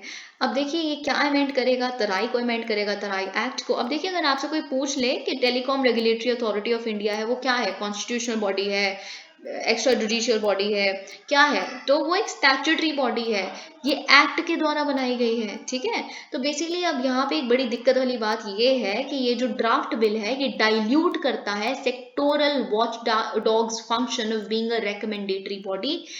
ओके, देखिए अभी रिसेंटली कैसे इसकी पावर को जो रेगुलेटरी बॉडी है तराई, इसकी पावर को डाइल्यूट करता है, कम करता है, क्योंकि अभी करंटली क्या है, it removes the current mandate to seek Terai views before issuing a new license to। अब कोई सर्विस प्रोवाइडर है, वो कहता है, कोई कंपनी है, ठीक है, रिलायंस फॉर एग्जांपल, वो कहते हैं हम जी ये सर्विस प्रोवाइड करेंगे, 5G आज से हम सर्विस प्रोवाइड करेंगे फॉर एग्जांपल, फ्रेश एकदम सर्विस, ठीक है। तो उसके लिए एक नया लाइसेंस देना है, लेकिन उससे पहले सरकार को, सेंट्रल गवर्नमेंट को क्या करना पड़ता था, तराई का, इस रेगुलेटरी बॉडी का क्या लेना पड़ता था, एक कह सकते हैं आप रिव्यू लेना पड़ता था, उसके रिकमेंडेशंस लेनी पड़ती थी। तो अब ऐसा नहीं है, ठीक है, ऑलराइट। और साथ ही साथ में अब बेसिकली इसको डाइल्यूट कर दिया गया क्योंकि सेंटर को अब ऐसा नहीं करना, और मैंडेटरी नहीं है सेंटर के पास, ये कम्प्लीटली सेंटर की डिस्क्रिशन पे डिपेंड करता है कि उन्हें रिकमेंडेशन लेनी है नहीं लेनी है। और साथ ही साथ में क्या डाइल्यूट कर रहा है, रिमूव कर रहा है TRAI's power to request the government to furnish information और documents necessary to make this recommendation. अब देखिए जब सरकार पूछेगी कि हम इनको लाइसेंस दें ना दें, आपका क्या कहना है, ये सर्विस कैसी है, ये लोग कैसे हैं, इनका रिकॉर्ड कैसा है, या कुछ भी, ठीक है, ये पर्टिकुलर सर्विस क्या पता ना सही हो, आप नहीं चाहते इसमें कोई प्राइवेट प्लेयर एंटर करे, या कुछ भी जो भी हो सकता है ना। तो उसके लिए फिर तराई सरकार से बड़े सारे डॉक्यूमेंट्स मांग सकती थी, इंफॉर्मेशन मांग सकती थी उस सर्विस के बारे में, सर्विस प्रोवाइडर के बारे में। अब वो भी नहीं रहा इसके साथ साथ, ठीक है। की प्रोविजंस ऑफ द बिल, अब यहाँ से शुरू होता है कि क्या है की प्रोविजंस बिल के। अब देखिए बहुत सारे आउटडेटेड कॉन्सेप्ट्स को और या फिर बहुत सारी आउटडेटेड डेफिनेशंस को रेलेवेंट डेफिनेशंस, कॉम्प्रिहेंसिव डेफिनेशंस के साथ रिप्लेस करता है। टेलीकम्युनिकेशन की डेफिनेशन अलग है, सर्विसेज की डेफिनेशन अलग है, नेटवर्क्स की। तो बेसिकली जो सबसे इंपॉर्टेंट आपके लिए ये जानना है कि टेलीकम्युनिकेशन सर्विसेज की जो डेफिनेशन है कि क्या होती है टेलीकम्युनिकेशन सर्विसेज, तो उसकी नई डेफिनेशन में बहुत सारी तरह की सर्विसेज को ऐड कर दिया गया है, जिसमें से सबसे इंपॉर्टेंट है OTT, over the top communication services, internet based and satellite based communication services, जैसा हमने डिस्कस किया, in flight, maritime broadcasting, internet, broadband services, etcetera etcetera, ठीक है। तो देखिए यहाँ पे पता नहीं लिखा हुआ है या नहीं लिखा हुआ, आगे आएगा तो देख लेंगे, पर मैं आपको स्टार्टिंग में ही बता देती हूँ अगर बाई चांस आगे नहीं डिस्कस किया गया। सबसे पहले तो हमें ये जानना है स्पेक्ट्रम क्या होता है। Spectrum basically refers to the invisible radio frequencies. If I have to explain to you, okay, अब देखिए सिग्नल है, अगर आप कुछ कम्युनिकेट करेंगे तो आपको एक बेसिकली अपना सिग्नल किसी और तक भेजना है। अगर आप एक फोन से किसी को बोलेंगे जी हाँ जी दिस दिस दिस, तो वो सिग्नल है जो आपका दोस्त है वो फोन उठाएगा उस तक पहुंचेगा, ठीक है। वायरलेस सिग्नल है एक, जो अपनी जगह पे वो फोन उठाएगा वो उस तक पहुंचेगा, ठीक है। तो अब इसको कोई माध्यम तो देना है, कोई मीडियम तो देना है जिसके ऊपर ये बैठ के ट्रैवल कर सके। तो इनविजिबल रेडियो फ्रिक्वेंसीज होती हैं जिसपे ये सिग्नल ट्रैवल करेगा जो आपने भेजना है अपने दोस्त तक, ठीक है। तो ये जो इनविजिबल रेडियो फ्रिक्वेंसीज है ना, इसे कहते हैं स्पेक्ट्रम, जो बेसिकली सरकार जिसकी ऑक्शन करती है। अगर 5G के लिए एक कंपनी को पता है कि हमें इतनी स्पेक्ट्रम का वेव्स चाहिए होंगी तो वो उतनी खरीदेगी, बोली लगेगी, सरकार उतनी में से उसको बांट देंगी, है ना, ऑल ऑफ दैट। तो ये होता है। ओके, तो अगर हम देख लें ओटीटी क्या होता है, ओटीटी तो आपको पता है, एग्जाम्पल नेटफ्लिक्स पता है, डिज्नी प्लस पता है, अमेजन प्राइम, ये सब वगैरह ओटीटी प्लेटफॉर्म्स हैं, है ना, व्हाट्सएप वगैरह भी ओटीटी प्लेटफॉर्म है। ओटीटी होता क्या है, अगर आपसे कोई ये स्टेटमेंट लिखी आ जाए, what is over the top facility, तो ओवर द टॉप का मतलब होता है कि आप बेसिकली क्या करोगे। देखिए, अगर आपको याद हो, अगर आपने मेरी इकोनॉमी की वीडियो अगस्त की देखी हो, तो मैंने आपको एक कॉन्सेप्ट समझाया था, service as a software, software as a service, I am really sorry about that, SaaS जिसे हम कहते हैं, है ना। तो उसमें मैंने आपको क्या बताया था, वो एक कंप्लीटली डिमांड ड्रिवन सिस्टम है ना। तो अगर आपने क्या करना है, पहले क्या होता था, अगर आपने कोई मूवी देखनी है ना, तो आपने कोई मूवी देखनी है तो आप क्या करोगे, आपके आसपास छोटी छोटी शॉप्स होती थी, आप क्या करते थे कि भैया आप प्लीज मेरी पेन ड्राइव में डाउनलोड कर दो, भैया आप सीडी दे दो, तो एक मूवी के लिए आप अलग अलग सीडीज लेके आते थे, है ना, यही होता था। लेकिन अब क्या होता है, आप नेटफ्लिक्स खोलिए, नेटफ्लिक्स पे सारी की सारी मूवीज हैं, ठीक है, तो आप क्या करेंगे, आप डिमांड करेंगे, है ना, कि मुझे ये वाली मूवी चाहिए, आप फिर उस पर क्लिक करेंगे, सर्च करेंगे, मैं डिमांड मतलब सर्च करेंगे, आप फिर उस पर क्लिक करेंगे, है ना, तो आपने डिमांड की, आपने क्लिक किया, आपने एंजॉय किया, आपको डाउनलोड भी नहीं करना उसको, आपको बस जाना है नेटफ्लिक्स पर, उसे देखना है। This is basically an over the top facility. मतलब अगर हम सिर्फ टर्म के ही रेफरेंस से देखें कि कंटेंट प्रोवाइडर जो है, it is going over the top of the existing internet services. Internet तो ऑलरेडी है, उसके टॉप पे जाके उसी पे अवेलेबल करवा रहा है मूवीज। आपको कुछ नहीं करना, आपको इंटरनेट होना चाहिए, आपके पास ये ऐप होनी चाहिए और आप उसे जाके देखें। तो बेसिकली ये जो है, ऐसी तरह की ओटीटी जो प्लेटफॉर्म्स हैं, इससे क्या होगा, फॉर एग्जांपल जो व्हाट्सएप कॉल्स हैं, है ना, आपने बेसिकली क्या कर दिया, टेलीकम्युनिकेशन सर्विसेज के लिए अगर कोई प्रोवाइडर है तो उसको लाइसेंस लेना पड़ता था, है ना, लाइसेंस लेना पड़ता तो उस पर पैसे लगते हैं।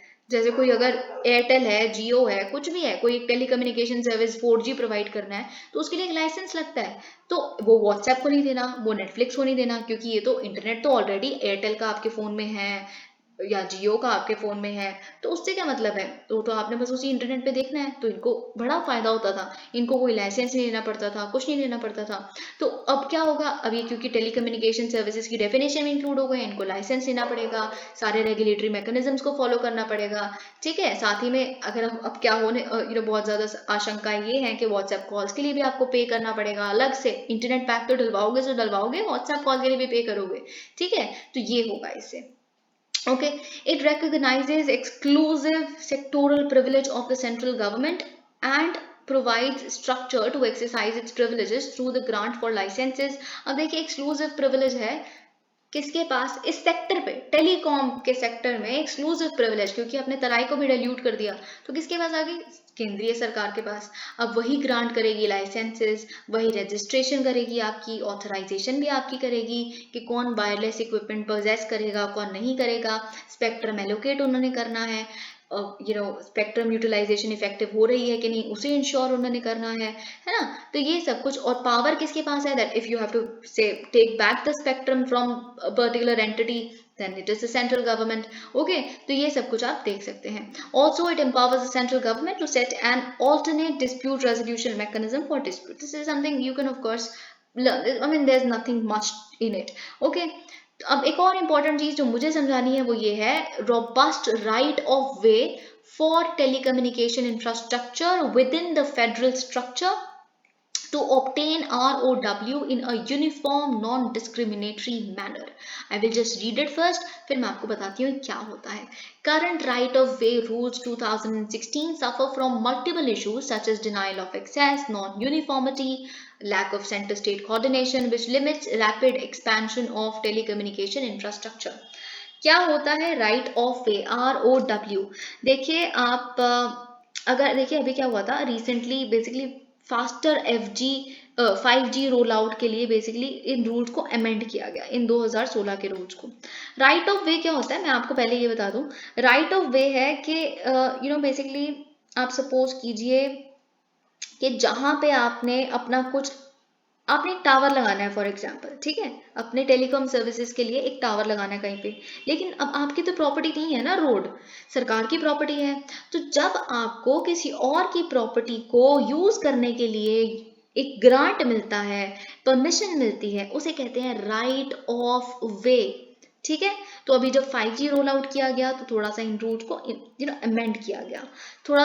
बेसिकली अगर आपने इंफ्रास्ट्रक्चर सेटअप करना है, टावर सेटअप करने हैं, या कुछ भी कोई भी टेलीकॉम इक्विपमेंट को डिप्लॉय करना है तो उसको एक नॉमिनल कॉस्ट पे करा जा सके, ऐसा इंश्योर करना चाहती थी सरकार। तो अगर हम रूरल एरियाज में देखें तो अगर हम इस तरह के टावर्स वगैरह सेटअप करने की या टेलीकॉम इक्विपमेंट के सेटअप करने की ₹150 पर एनम है, ठीक है। और अगर हम बात करें अर्बन एरियाज में ₹300 पर एनम। तो ये भी एक क्वेश्चन बन सकता है। I think UPSC loves to ask certain questions of this sort, तो आप याद रखिएगा। Simplifies restructuring framework.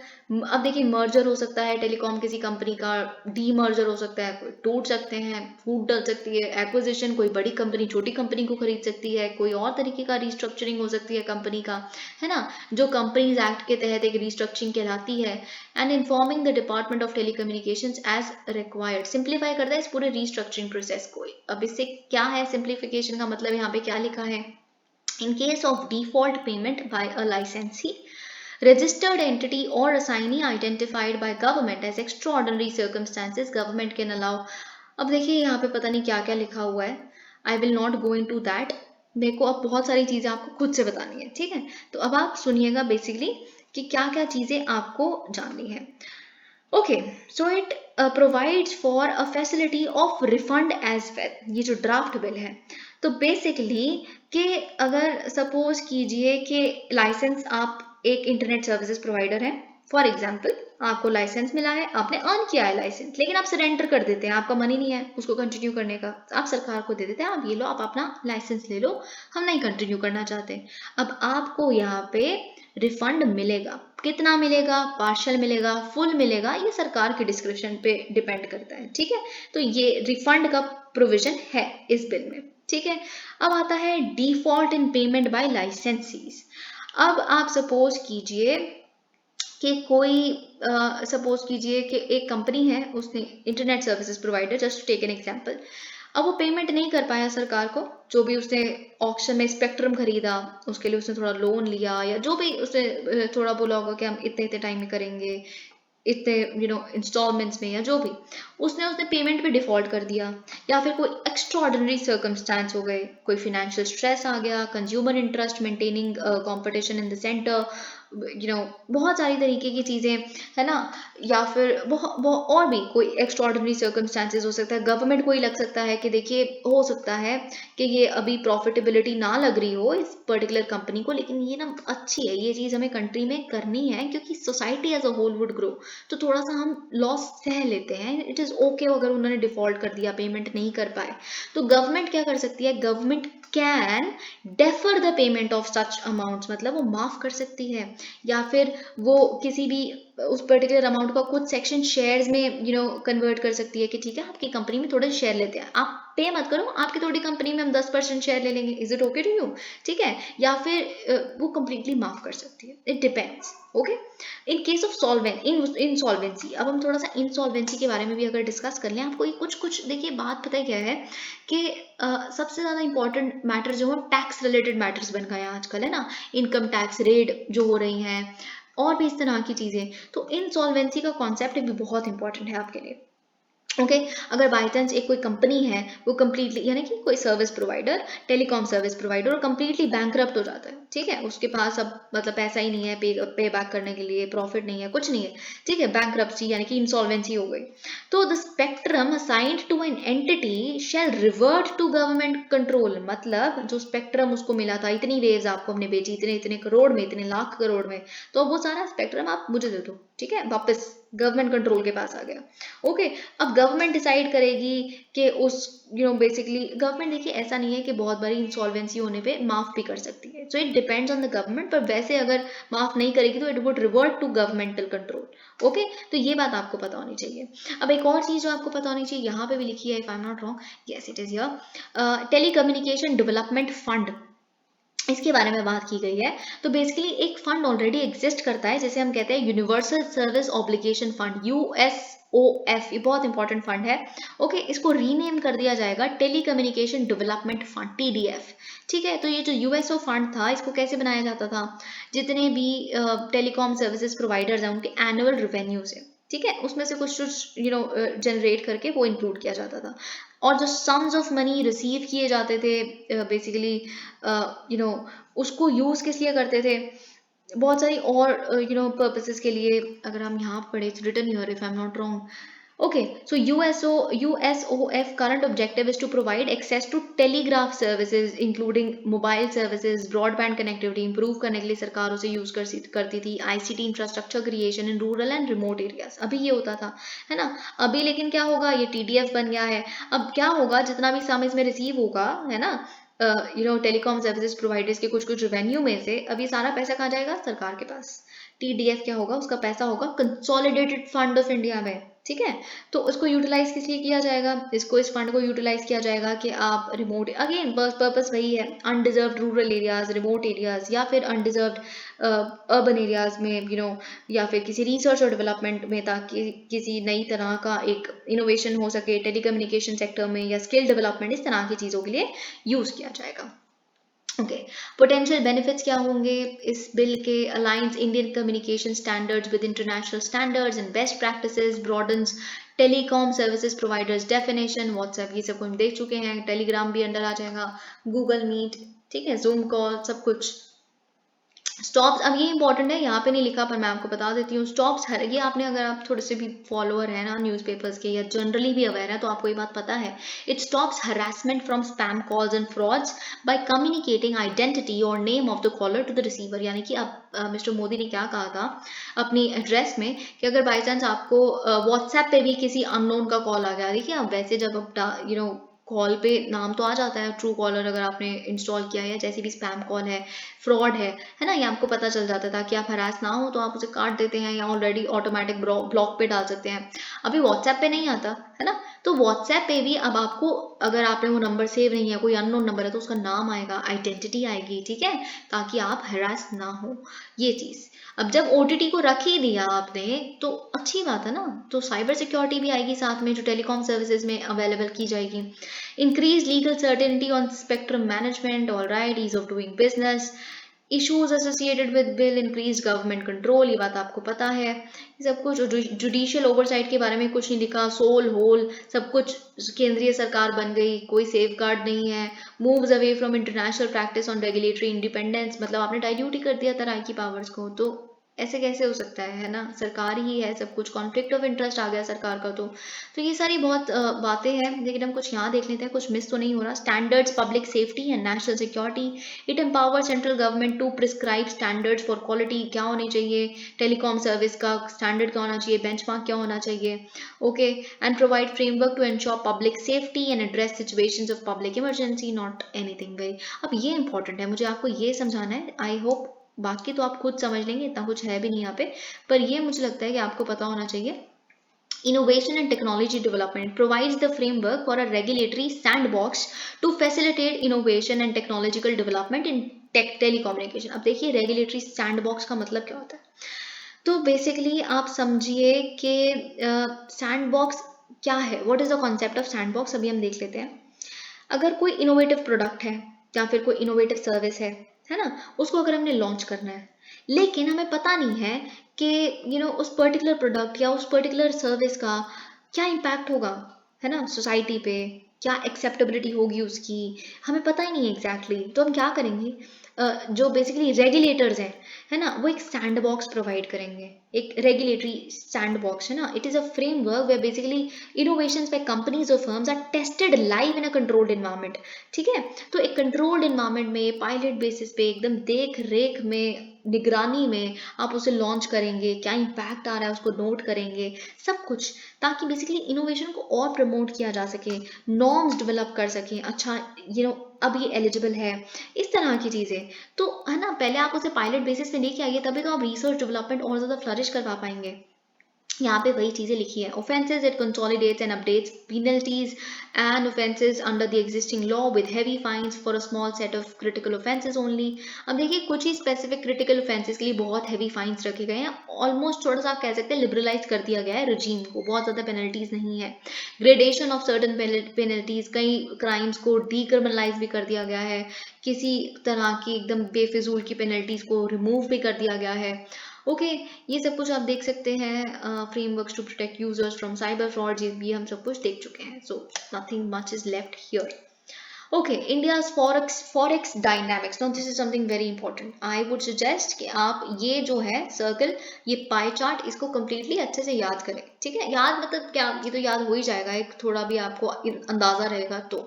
ठीक है, तो okay, in the face of continued dollar strength, अब देखिए इंडिया का फॉरेक्स जो है, फॉरेन एक्सचेंज जिसे आप कहते हैं, फॉरेन एक्सचेंज रिजर्व जिसे कहते हैं, वो पिछले 2 साल में एकदम बढ़ रहा था, एक बहुत ज्यादा बढ़ रहा था, एकदम डेकेड्स हाई पॉइंट पे था.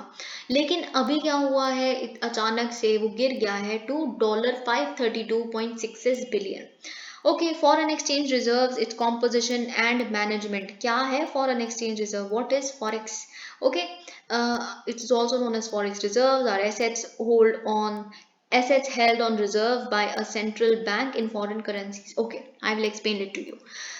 देखिए, फॉरेन रिजर्व का मतलब ये है, फॉरेन एक्सचेंज रिजर्व का मतलब किस, जो आपका सेंट्रल बैंक है, यानी कि रिजर्व बैंक हमारे केस में, वो कुछ तरह की फॉरेन करेंसीज या फॉरेन करेंसी बेस्ड एसेट्स वो अपने पास होल्ड करता है, अपने पास रिजर्व करके रखता है, किसी भी तरह के इमरजेंसी सिचुएशंस में, किसी भी तरह की लायबिलिटीज को पे करना हो, तो एटलीस्ट अगर किसी के पास आपकी कंट्री में नहीं बचे, कल को सरकार के पास ही नहीं बचता है ना, कुछ भी हो सकता है, तो एटलीस्ट हमारे सेंट्रल बैंक के पास हो. ओके, तो इसीलिए बेसिकली दिस इस तरह से प्रेस्टीज बचाने के लिए ही बेसिकली इस कॉन्सेप्ट को लाया गया था. ओके, अगर हम बात करें, it is dominated by foreign currency assets, it can also include other instruments like bonds, treasury bills, gold reserve. देखिए, हम देख लेते हैं कि क्या चार बेसिकली कंपोनेंट्स हैं हमारे फॉरेक्स के, जो हमारी आरबीआई है वो किन टर्म्स में बेसिकली होल्ड करती है. फॉरेन करेंसी एसेट 88.7%, तो मोर देन हाफ, क्या मतलब आप कितना लगा लीजिए, मोर देन 3/4 है ये तो. ठीक है, फॉरेन करेंसी एसेट के रूप में है. फिर सेकंड नंबर पे आता है गोल्ड रिजर्व के रूप में 7%. ओके, गोल्ड की ट्रेडेबिलिटी तो आपको पता ही है, USA deals a lot in gold. Okay, फिर नंबर 3 पे आता है special drawing rights of IMF 3.3%. फिर लास्ट पे है 1% रिजर्व पोजिशन एट आईएमएफ. तो अगर मैं ब्रीफली आपको बता दूं, अगर वैसे तो आप अपने स्टैटिक पोर्शन में पढ़ेंगे ही इसे, but just in my part, तो मैं आपको ये बता दूं कि करेंसी क्या है, फॉरेन करेंसी एसेट अगर आप यहाँ देख लें, तो हम यूजुअली यूएस डॉलर, जिसमें यूएस डॉलर मोस्ट कॉमन है, क्योंकि देखिए मोस्टली आप अगर आप कोई इंटरनेशनल ट्रांजैक्शन सेटलमेंट करनी है तो यूएस डॉलर में करोगे, खरीदते हो. यूएस डॉलर की तो ट्रेडेबिलिटी है, एक्सेप्टेबिलिटी है हर कंट्री में, है ना. तो यूएस डॉलर, यूरो, पाउंड, येन, जापानीज येन, चाइनीज युआन बहुत रिसेंटली ऐड हुआ है, ठीक है, इस बास्केट में. तो इनका फॉरेन करेंसी एसेट्स हम अपने पास रखते हैं, ना ही सिर्फ उनका अमाउंट या फिर हम कैश रखेंगे, बल्कि साथ में बॉन्ड्स भी होंगे फॉरेन करेंसी एसेट्स के. ठीक है, ऑलराइट, तो ये सारी चीज़ें यहाँ पे होती हैं. तो अगर हम बात करें अब एसडीआर को देख लेते हैं. एसडीआर क्या होता है, देखिए, it's basically an international reserve asset जो आईएमएफ ने बनाया है 1969 में. अगर मैं आपको थोड़ा सिंप्लीफाई करके बताना चाहूँ तो मैं, if I just simplify it, ये ना ही तो एक क्लेम है, it can be a potential claim on the freely usable currencies of IMF members. अब देखिए, अगर हम एसडीआर की वैल्यू देखें तो ये कैलकुलेट होती है एक वेटेड एवरेज मेजर करेंसीज पे, जिसमें यूएस डॉलर, यूरो, येन, युआन और ब्रिटिश पाउंड होता है. तो बेसिकली 1 2 3 4 5 ये 5 करेंसीज हैं जिसका वेटेड एवरेज निकालते हैं, कैसी कौन सी currency, how is it doing and all of that. इसके बेसिस पे एसडीआर बेसिकली डिसाइड किया जाता है. ठीक है, तो एसडीआर आप कह नहीं सकते कोई करेंसी नहीं है, it is not a currency, neither it is a claim on the IMF, but it is a potential claim. यानी कि अगर आप आईएमएफ की मेंबर है आपकी कंट्री, तो आप ये बेसिकली एसडीआर के रूप में उनसे ले सकते हैं. ठीक है, तो अगर बाय चांस आपके पास इतना एसडीआर पड़ा है, जितना भी पड़ा है हमारे आरबीआई के पास, तो अगर हमें इसके बदले में, आप सपोज करिए डॉलर चाहिए, तो हम आईएमएफ को क्या करेंगे, आप हमसे एसडीआर ले लो थोड़े से और हमें इसके बदले में डॉलर दे दो. या फिर अगर हमें, फॉर एग्जाम्पल इंटर कंट्री भी हो सकता है, अगर हम बोले कल को यूरोप को, क्या आप हमसे एसडीआर इतने ले लो और थोड़ा सा हमें यूएस डॉलर दे दो, तो ऐसा हो सकता है. ठीक है, तो it is not a currency, पर इसमें बहुत सारी करेंसीज का मिश्रण है जिसे आप कह सकते हैं. इसके रेट डिसाइड करने में, ठीक है। सो ये आप देख सकते हैं द इंटरेस्ट रेट। अब देखिए एसडीआर पे भी कुछ इंटरेस्ट रेट मिलता है, मतलब जैसे आप आईएमएफ के मेंबर हैं तो अगर आपके पास कुछ एसडीआर है पर्टिकुलर अमाउंट में, तो उस पर आईएमएफ आपको इंटरेस्ट रेट पे करता है ना। तो ये चीज़ आपको पता होनी चाहिए। तो ये अब देखिए ऑलराइट, अभी बहुत रिसेंटली आईएमएफ ने हमें एसडीआर ऑफ 12.57 बिलियन दिया भी था, एलोकेट किया था इंडिया को, तो ये भी आपको पता होगा। अब एक और सिचुएशन, गोल्ड रिजर्व तो इज नॉट समथिंग इंपॉर्टेंट, वो आपको पता ही है। तो अब रिजर्व पोजीशन क्या होती है आईएमएफ में। अब देखिए इसे रिजर्व ट्रांच भी कहते हैं, आपको पता होगा। It's basically a portion of the required quota of currency each member country must provide to the IMF that can be utilised for its own purposes. यानी कि ये एक इमरजेंसी अकाउंट होता है। आप आईएमएफ के मेंबर हैं, ठीक है, तो आप एक इमरजेंसी अकाउंट खोलेंगे खुद के लिए, जिसका नाम रिजर्व ट्रांच रखेंगे। अगर कोई आपको बेसिकली कोई भी आईएमएफ से पूछने की जरूरत नहीं है, आप आईएमएफ में से उसको निकाल सकते हैं और इमरजेंसी पर्पसेस के लिए यूज कर सकते हैं। So it's like that way. Okay, तो ये हो गया। अब I think I should move on to, let's just discuss it further. 4 components होते हैं कि हमने देख लिए। इंडिया की जो फॉरेक्स है वो मैनेज किया जाता है आरबीआई द्वारा under 2 acts, RBI act 1934, foreign exchange management FEMA act 1999, जो बेसिकली क्या करता है, कितना कंट्री में एनजीओज के पास डोनेशन आ रहा है, किस तरह से पेमेंट्स फॉरेन एक्सचेंज में हो रही है, need for forex reserves. And अब क्या देखिए हमें, अब ये बहुत इंपॉर्टेंट क्वेश्चन है, ये बिल्कुल आ सकता है कि क्यों चाहिए हमें फॉरेक्स, ठीक है, और इंडिया में फॉरेक्स का ट्रेंड क्या है, कैसा रहा है पिछले कुछ सालों में, and all of that. Okay, तो हम देखते हैं। Okay, it is vital for international trade and commerce. Forex helps in supporting and maintaining confidence in exchange rate and monetary policies, including interventions to support national currency। देखिए आप समझने की कोशिश कीजिए, मैं आपको बताती हूँ। हम आगे वैसे डिस्कस करेंगे, पर अभी स्टार्टिंग में बता देती हूँ क्योंकि ये टर्म यहाँ पे आई है। अभी क्या हुआ है, अभी हमारी रुपये की वैल्यू डेप्रीशिएट हो गई है डॉलर के अगेंस्ट, ठीक है। तो अभी क्या हुआ है, कोई किसी भी पर्टिकुलर करेंसी की डोमेस्टिक वैल्यू डोमेस्टिक मार्केट में कम क्यों हो जाती है, क्योंकि, या फिर एक्सटर्नल मार्केट में भी, क्योंकि वो बल्क में है। कोई भी चीज़ जब बहुत फालतू अवेलेबल है ना, तो उसकी इंपॉर्टेंस वैसे ही कम हो जाती है। अगर मैं बहुत ही सिंपल टर्म्स में बताऊँ तो वैसे ही रुपये के साथ हो गया है, बहुत ज़्यादा बल्क में है। तो अब क्या पड़ा है आरबीआई के पास, आरबीआई के पास पड़ा है डॉलर बहुत सारा, है ना। तो वो क्या करेगी, वो रुपये ले लेगी मार्केट से, उसको ऑब्जॉर्ब कर लेगी, उसके बदले में डॉलर दे देगी। अब रुपये क्या हो गया, रुपये की अवेलेबिलिटी कम हो गई, अब डॉलर की अवेलेबिलिटी थोड़ी सी बढ़ गई, तो इससे क्या होगा, रुपये थोड़ा सा स्टेबलाइज हो जाएगा डॉलर के अगेंस्ट, अप्रिशिएट हो जाएगा थोड़ा सा। तो ये काम भी करता है फॉरेक्स, है ना। साथ ही साथ में देखिए कॉन्फिडेंस देता है, हमारी कंट्री में कोई क्यों बेसिकली आएगा इन्वेस्ट करने, उन्हें पता तो हो कि ये बैंकरप्ट हो गए कल को, तो अपनी लाइबिलिटीज को पे कैसे करेंगे, किसी भी तरह की एटलीस्ट उन्हें पता हो। अच्छा आरबीआई के पास इतना सारा बेसिकली फॉरेक्स पड़ा है, तो ठीक है, they will manage any how. अगर पूरे संसार में भी किसी तरह का क्राइसिस हो गया, India is not going to get doomed. Okay, तो इस तरह का confidence, handling external market risk by absorbing economic shocks, जैसा कि हमने देखा, गेन इन्वेस्टर्स कॉन्फिडेंस, ये भी मैंने आपको बता दिया, assist the government in meeting it's foreign exchange needs and external debt obligation. देखिए बहुत बार ऐसा होता है, वैसे तो ये हमारे लिए बिल्कुल चिंताजनक बात नहीं है, मैं आपको बता दूं, क्योंकि जो हमारी सरकार है वो बोरो तो करती है, लेकिन डोमेस्टिक मार्केट से। मैं डोमेस्टिक मार्केट में अगर कह रही हूँ तो मतलब वो आप और हमसे सबसे ज्यादा पैसा नहीं लेती है, ऐसा नहीं है। वो पैसा डोमेस्टिक बोरोइंग मतलब हमारे बैंक से लेती है, ठीक है। तो इसीलिए उसका एक्सटर्नल डेट ऑब्लिगेशन बाहर वाले लोगों को, फॉरेन उन्होंने लिया ही नहीं हुआ, फॉरेन करेंसी में हमने लोन्स दिए ही नहीं हुए इतने कि हम पे इतने ज्यादा सिरदर्दी हो, ठीक है। तो बेसिकली लेकिन बाई चांस थोड़ा तो लिया ही हुआ है, कुछ 0.2% लिया हुआ है ना। तो उस तरह के टाइम पे अगर हमारी सरकार फिजिकल डेफिसिट में आ जाती है, नहीं पेइंग बैक कैपेसिटी हुई, तो एटलीस्ट आरबीआई तो है, आरबीआई क्या करेगा, okay mister government, you take this and this rupee, this and this dollar, this and this yuan from me, and you pay back your obligations. It's okay. We are all family. Okay, that way. Maintain a reserve to withstand domestic financial system shocks और any other national disaster और emergency, जैसे कि हमने बताया अभी बिल्कुल recently यही देखा हमने। इन टर्म्स, अब देखिए एक और कॉन्सेप्ट आया है यहाँ पे, इन terms of import coverage. Import coverage क्या होता है कि बेसिकली हमारे पास कितना फॉरेक्स पड़ा है, कितना आप कह सकते हैं डॉलर पड़ा है, if I go by only dollar, ठीक है। तो कितना हमारे पास इतना फॉरेन एक्सचेंज है या डॉलर है कि हम अगर कुछ भी बेसिकली हमारे पास एक्सटर्नल और ऐड ना करें हम फॉरेक्स में, तो वो आने वाले कितने दिन तक हम बस अगर इंपोर्ट करते रहे, और कितने दिन के इंपोर्ट जो हमें पता है कि इस महीने में हमने इतना तेल खरीदना है और इतना साथ में हमारा बाहर से कपड़ा आना है, हमें पता है, हमारी सरकार को पता है कि इतना हमारी कंट्री इंपोर्ट करती है इस महीने में, तो हमें सब कुछ पता है। तो इतने आने वाले कितने टाइम के लिए हम अपने इंपोर्ट्स को अपने इस प्रेजेंट फॉरेक्स से भरपाई कर सकते हैं, पे कर सकते हैं, आने वाले कितने टाइम के लिए हमारे पास कितना पड़ा है इतना पैसा, ठीक है। तो उसे कहते हैं इंपोर्ट कवरेज। तो देखिए पहले था, today it has fallen to, अभी फॉल हो गया है 8 से 9 मंथ का, हम हमारे पास बेसिकली फॉरेक्स पड़ा है कि हम जितना इंपोर्ट हमें पता है आने वाले 8-9 महीने में जितना इंपोर्ट होगा उतना हम इसमें से पे कर सकते हैं, उतना है। लेकिन पहले हमारा from peak coverage of a year of India's import, मतलब पहले हमारा 1 साल 12 महीने हो गया था। अभी जब 600 बिलियन से भी ज्यादा हमारे पास 600 बिलियन डॉलर से भी ज्यादा फॉरेक्स था हमारे पास।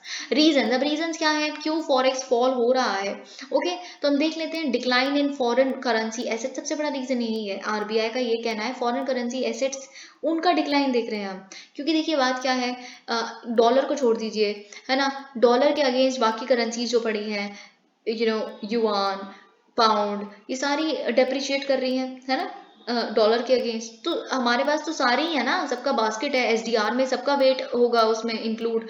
तो इस वजह से बेसिकली फॉरेन करेंसी एसेट्स में भी वही है, तो इस वजह से हमारा वैल्यूएशन कम हो गई है अब हमारे फॉरेक्स की, है ना, क्योंकि वैल्यू उन करेंसीज की कम हो गई जो नॉन डॉलर बेस्ड है।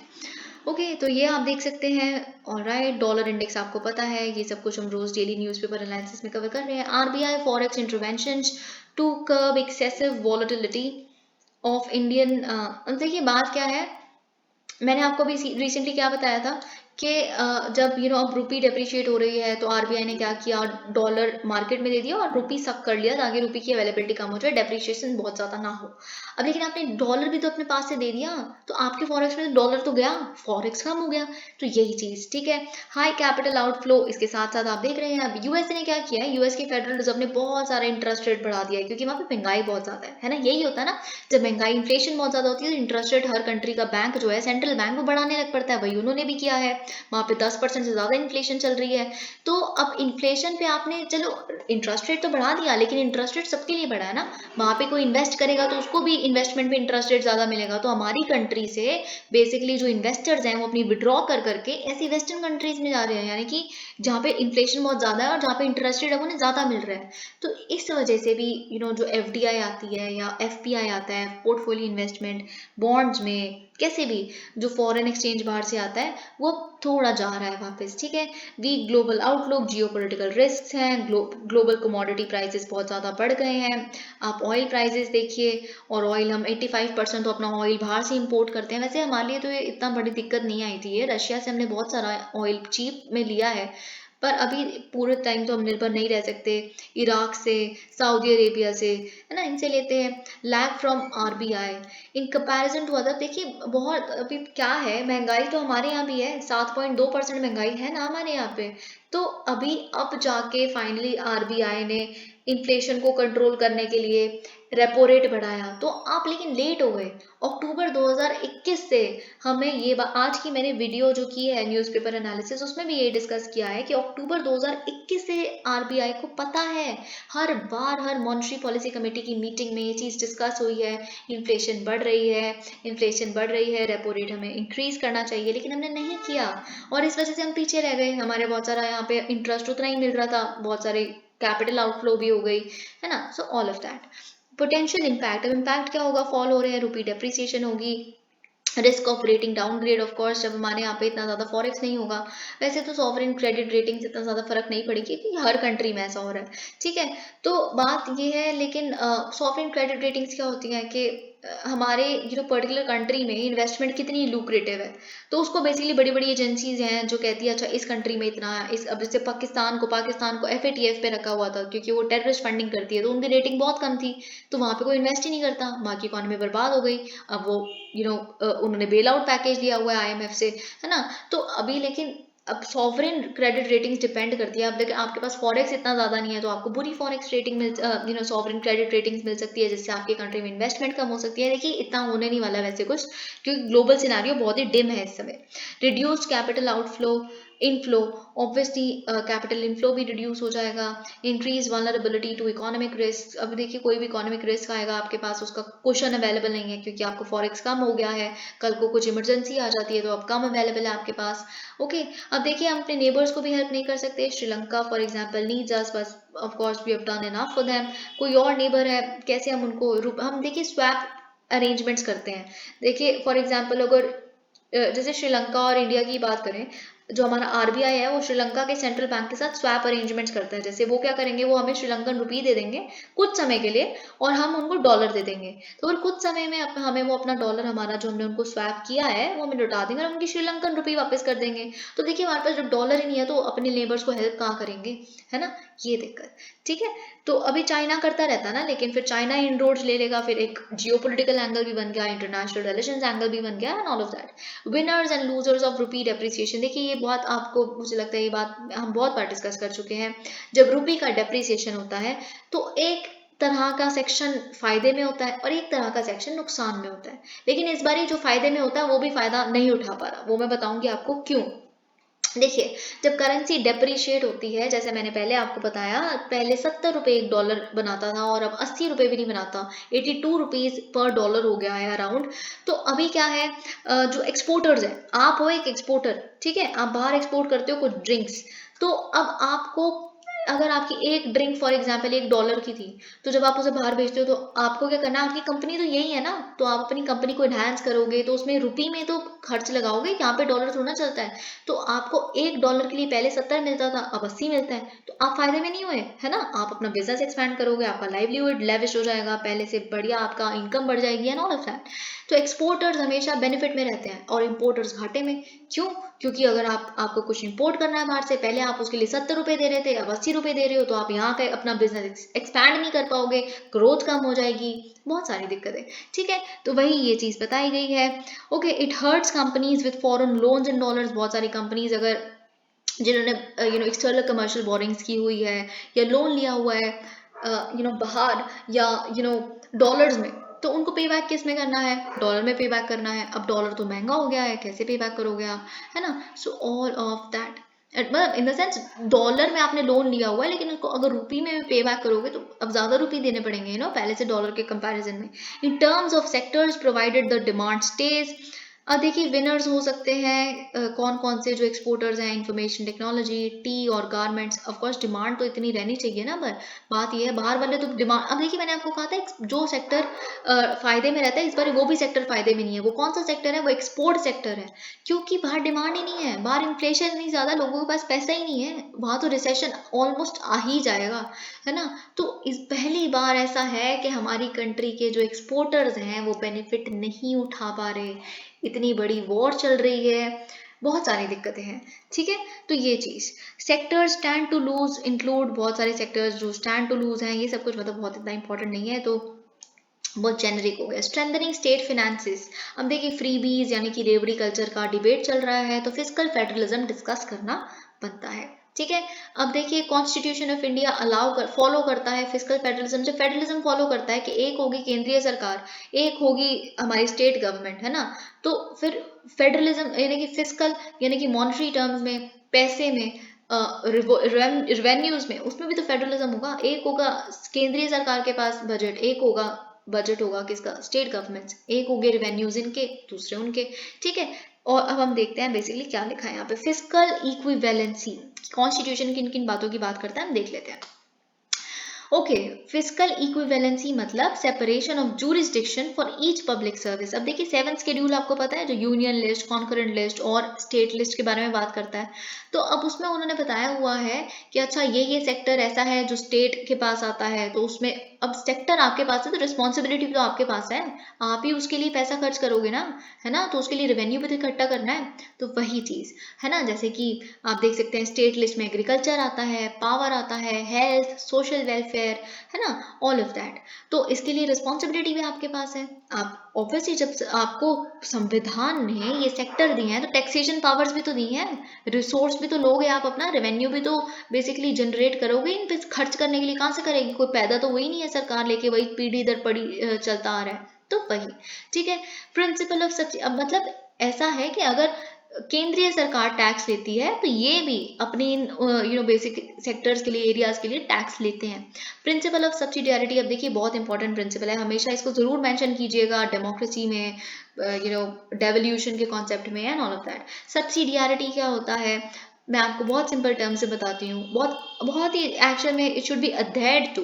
मतलब अगर कोई काम एक छोटे लेवल पे हो सकता है, छोटे लेवल इन द सेंस बिल्कुल ग्राउंड लेवल पे हो सकता है, तो केंद्रीय सरकार को बेसिकली ना इन्वॉल्व करो उसमें। जब ये इतना काम है जो किया ही पंचायत द्वारा जाना चाहिए, सॉल्व ही ये इशू पंचायत द्वारा होना चाहिए, तो केंद्रीय सरकार तक पहुंचे ही ना ये बात, आप कर लो खुद से, है ना। ये है ही वो वाला काम। तो यही है principle of subsidiarity. Okay, at the lowest possible level of government basically functions और उसकी ऑटोनॉमी, इंडिपेंडेंस कि कैसे गवर्न करेगा वो एंड ऑल ऑफ दैट उसको मिलना चाहिए। ये 73rd और 74th कॉन्स्टिट्यूशनल अमेंडमेंट इसके बारे में बात करता है, ये बात आपको पता है। फिर पार्ट 12 आता है कॉन्स्टिट्यूशन का, आर्टिकल 268 टू 293, वो सेंटर स्टेट फाइनेंशियल रिलेशंस के बारे में बात करता है कंप्लीटली। ठीक है, एक तो होगा टैक्स रेवेन्यू, ठीक है, जो डिस्ट्रीब्यूट होगा किसके बीच में, वो होगा टैक्स रेवेन्यू डिस्ट्रीब्यूट सरकार, केंद्रीय सरकार और स्टेट गवर्नमेंट्स के बीच में। वो होता है ग्रांट्स एंड एड। एक उसमें भी दो पार्ट हो, ग्रांट यानी कि आप कह सकते हैं grants are sort of free money, sort of. Okay, तो जब केंद्रीय सरकार बेसिकली, एक तो होती है स्टैट्यूटरी ग्रांट्स जो आर्टिकल 275 उसके बारे में बात करती है, वो तो देना ही देना है, आपके ऊपर मैंडेटरी है, आपने स्टेट गवर्नमेंट्स को देना ही है। ओके, एक होता है डिस्क्रिशनरी ग्रांट्स, अब कभी कभी नीड अराइज हो सकती है, कोई डिजास्टर हो गया फॉर एग्जांपल, या फिर किसी तरह का पर्टिकुलर स्कीम है या पर्टिकुलर तरह की एक रिक्वायरमेंट है एक पर्टिकुलर जगह की, तो आप उसको अपनी डिस्क्रिशन पे सरकार, केंद्रीय सरकार उनको ग्रांट दे देती है। नेट डिविजिबल पूल, आपको पता है फिनेंस कमीशन जो आर्टिकल 280 जिसको एस्टैब्लिश करता है। ओके, उसमें से एक होता है कंप्लीटली, क्या होता है अगर हम जीएसटी की बात करें फॉर एग्जांपल, ठीक है, तो सारा रेवेन्यू इकट्ठा हुआ, सारा रेवेन्यू इकट्ठा हुआ, अब उसको डिस्ट्रीब्यूट करना है ना।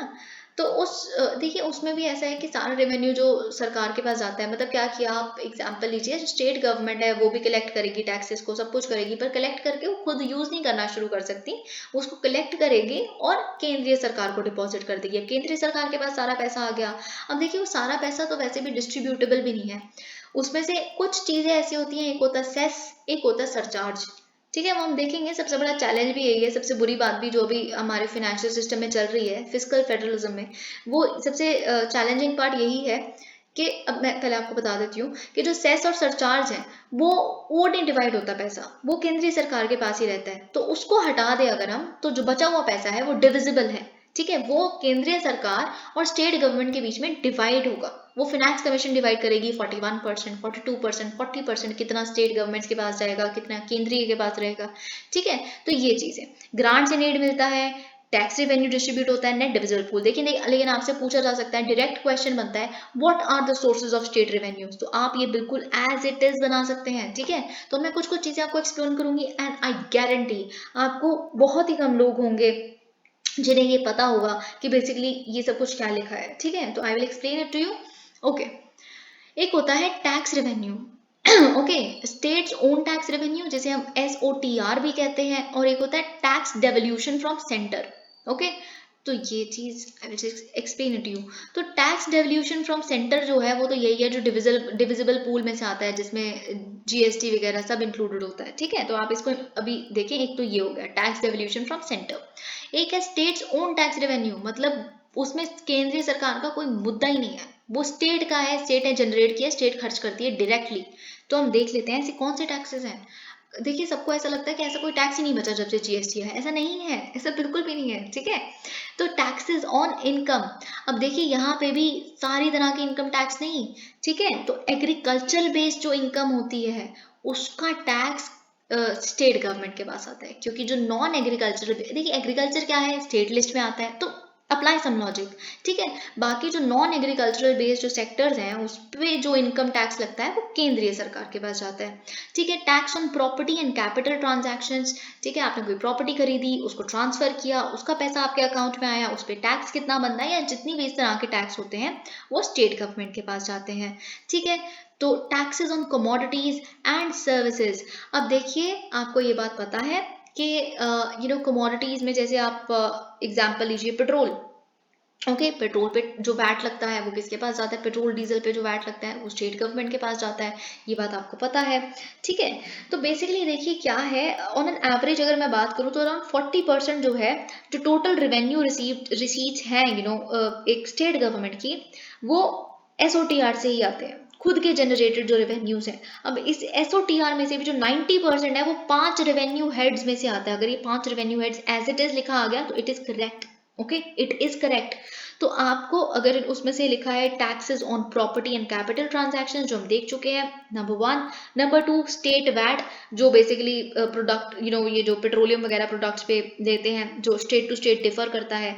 नंबर 3 स्टेट एक्साइज, किस पे, लिकर पे, अल्कोहल पे, है ना। आप तो इतनी बड़ी दिक्कत देख रहे हैं दिल्ली में एक्साइज पॉलिसी की। ठीक है।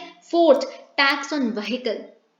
Okay, and then 5th is state goods and services tax, जिसे हम SGST कहते हैं। एक होता है CGST जो बेसिकली केंद्रीय सरकार का हिस्सा है, और एक होता है ये स्टेट गवर्नमेंट का। ठीक है, तो ये बात आपको पता होनी चाहिए। ओके, तो alright, let's just move ahead. अब हम देखते हैं दूसरा क्या है, non tax revenue. Non tax revenue मतलब टैक्स से नहीं आता। मतलब जैसे कोई एक मेला लगा है, मेला पे एंट्री फीस है, तो वो आपके पास आएगी। वो तो वैसे कि लोकल गवर्नमेंट के पास जाती है, but just to explain it to you, है ना। कोई भी एक बहुत बड़ा फेस्ट हो रहा है जो स्टेट लेवल पे है, ठीक है, तो उसमें एंट्री फीस, ये सारी फीसें, वो किसके पास जाएगी, वो स्टेट गवर्नमेंट के पास जाएगी। या फिर कोई पब्लिक सेक्टर एंटरप्राइज है, स्टेट पब्लिक सेक्टर एंटरप्राइज है, उसके जो प्रॉफिट्स हैं, उसके जो डिविडेंड्स हैं, वो क्या है, रेवेन्यू है, लेकिन नॉन टैक्स है। टैक्स तो नहीं कर रहे ना, प्रॉफिट तो आ रहा है आपके पास, ये चीज। ग्रांट्स फ्रॉम यूनियन गवर्नमेंट, अब ग्रांट्स भी तो आते हैं यूनियन गवर्नमेंट के पास से। Disaster relief grants, grants for local bodies, revenue deficit grants, है ना। आपको स्टेट गवर्नमेंट को देती है केंद्रीय सरकार लोकल बॉडीज के लिए, और फिर स्टेट गवर्नमेंट लोकल बॉडीज को आगे देती है। ठीक है, अब इश्यूज क्या है स्टेट फाइनेंस में, और उसका पोटेंशियल इम्पैक्ट क्या हो सकता है। ऑलराइट, देखिए बात ये है, डिक्लाइनिंग ओन रेवेन्यूज। देखिए जो SOTR है वो डिक्लाइन हो रहे हैं। ओके, अगर हम 1955-56 की बात करें, 69% उनके पूरे रेवेन्यू का SOTR कॉन्स्टिट्यूट करता था। अब अराउंड 40% मैंने आपको कहा था, इट्स अराउंड 38% इन 2019-20। बात ऐसा क्यों है, क्योंकि GST को लाने के लिए स्टेट गवर्नमेंट्स ने अपने टैक्सिंग राइट्स को सरेंडर कर दिया। ठीक है, तो ये सबसे बड़ी बात है।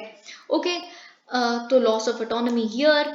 ऑलराइट, अब देखिए पैंडेमिक के टाइम पे भी आपको पता है कितनी दिक्कतें आई थी। पैंडेमिक के टाइम पे देखिए हर स्टेट गवर्नमेंट से एक्सपेक्ट किया गया, हेल्थ इशू था, हॉस्पिटल्स, सोशल इश्यूज, खाना, सब कुछ फ्री प्रोवाइड करना था, लेकिन स्टेट के पास रेवेन्यू भी तो नहीं आ रहा था। वो GST तो गिव अप कर चुके हैं, पेट्रोल चल नहीं रहा, गाड़ियां चल नहीं रही, पेट्रोल पे आ नहीं रहा कुछ, तो फिर वो कहाँ से कमाएंगे, अल्कोहल से। फिर आप कहोगे कि आप अल्कोहल कल्चर प्रमोट कर रहे हो, तो सरकार स्पेंड कहाँ से करे, कितना बोरो कर लेंगी वो, है ना।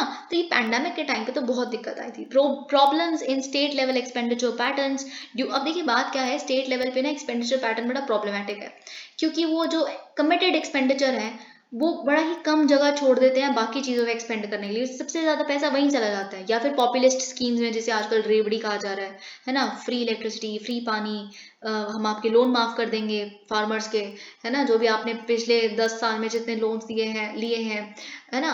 तो और ये पॉपुलिस्ट स्कीम्स हैं। लेकिन अगर हम कमिटेड एक्सपेंडिचर की बात करें, इतनी पेंशन जानी ही जानी है बजट में से। बजट में से मैक्सिमम प्रोपोर्शन, कभी आप बजट देखना, बजट का डॉक्यूमेंट, उसमें से मैक्सिमम प्रोपोर्शन पेंशन, सब्सिडी, इसमें जाता है। तो ये कमिटेड एक्सपेंडिचर है, जाना ही जाना है, पेंशन तो जानी जानी है, सैलरी जानी जानी है ना, ये सारी चीज़ें। तो फिर जो डेवलपमेंट एरियाज हैं उसमें आप नया एसेट कैसे बनाओगे, नया आपको यहाँ पे ब्रिज बनाना है, वो कैसे बनाओगे, है ना। Shrinking of net divisible pool due to increased cesses और सरचार्जेस, जो मैंने आपको बताया, नेट डिविजिबल पूल ही श्रिंक होता जा रहा है, क्योंकि जो केंद्रीय सरकार है, सेस यानी कि एडुकेशन सेस, जो एक पर्टिकुलर आप कह सकते हैं ये एक टेम्परेरी टैक्स होता है, जो वो एक पर्टिकुलर पर्पस के लिए लिया जाता है। फॉर एग्जाम्पल स्वच्छ भारत अभियान सेस था, एक स्वच्छ भारत अभियान लाया गया, उसके लिए सरकार के पास कोई फंड नहीं था, तो आप टैक्स भरते हैं, आपसे स्वच्छ भारत सेस पे लिया गया।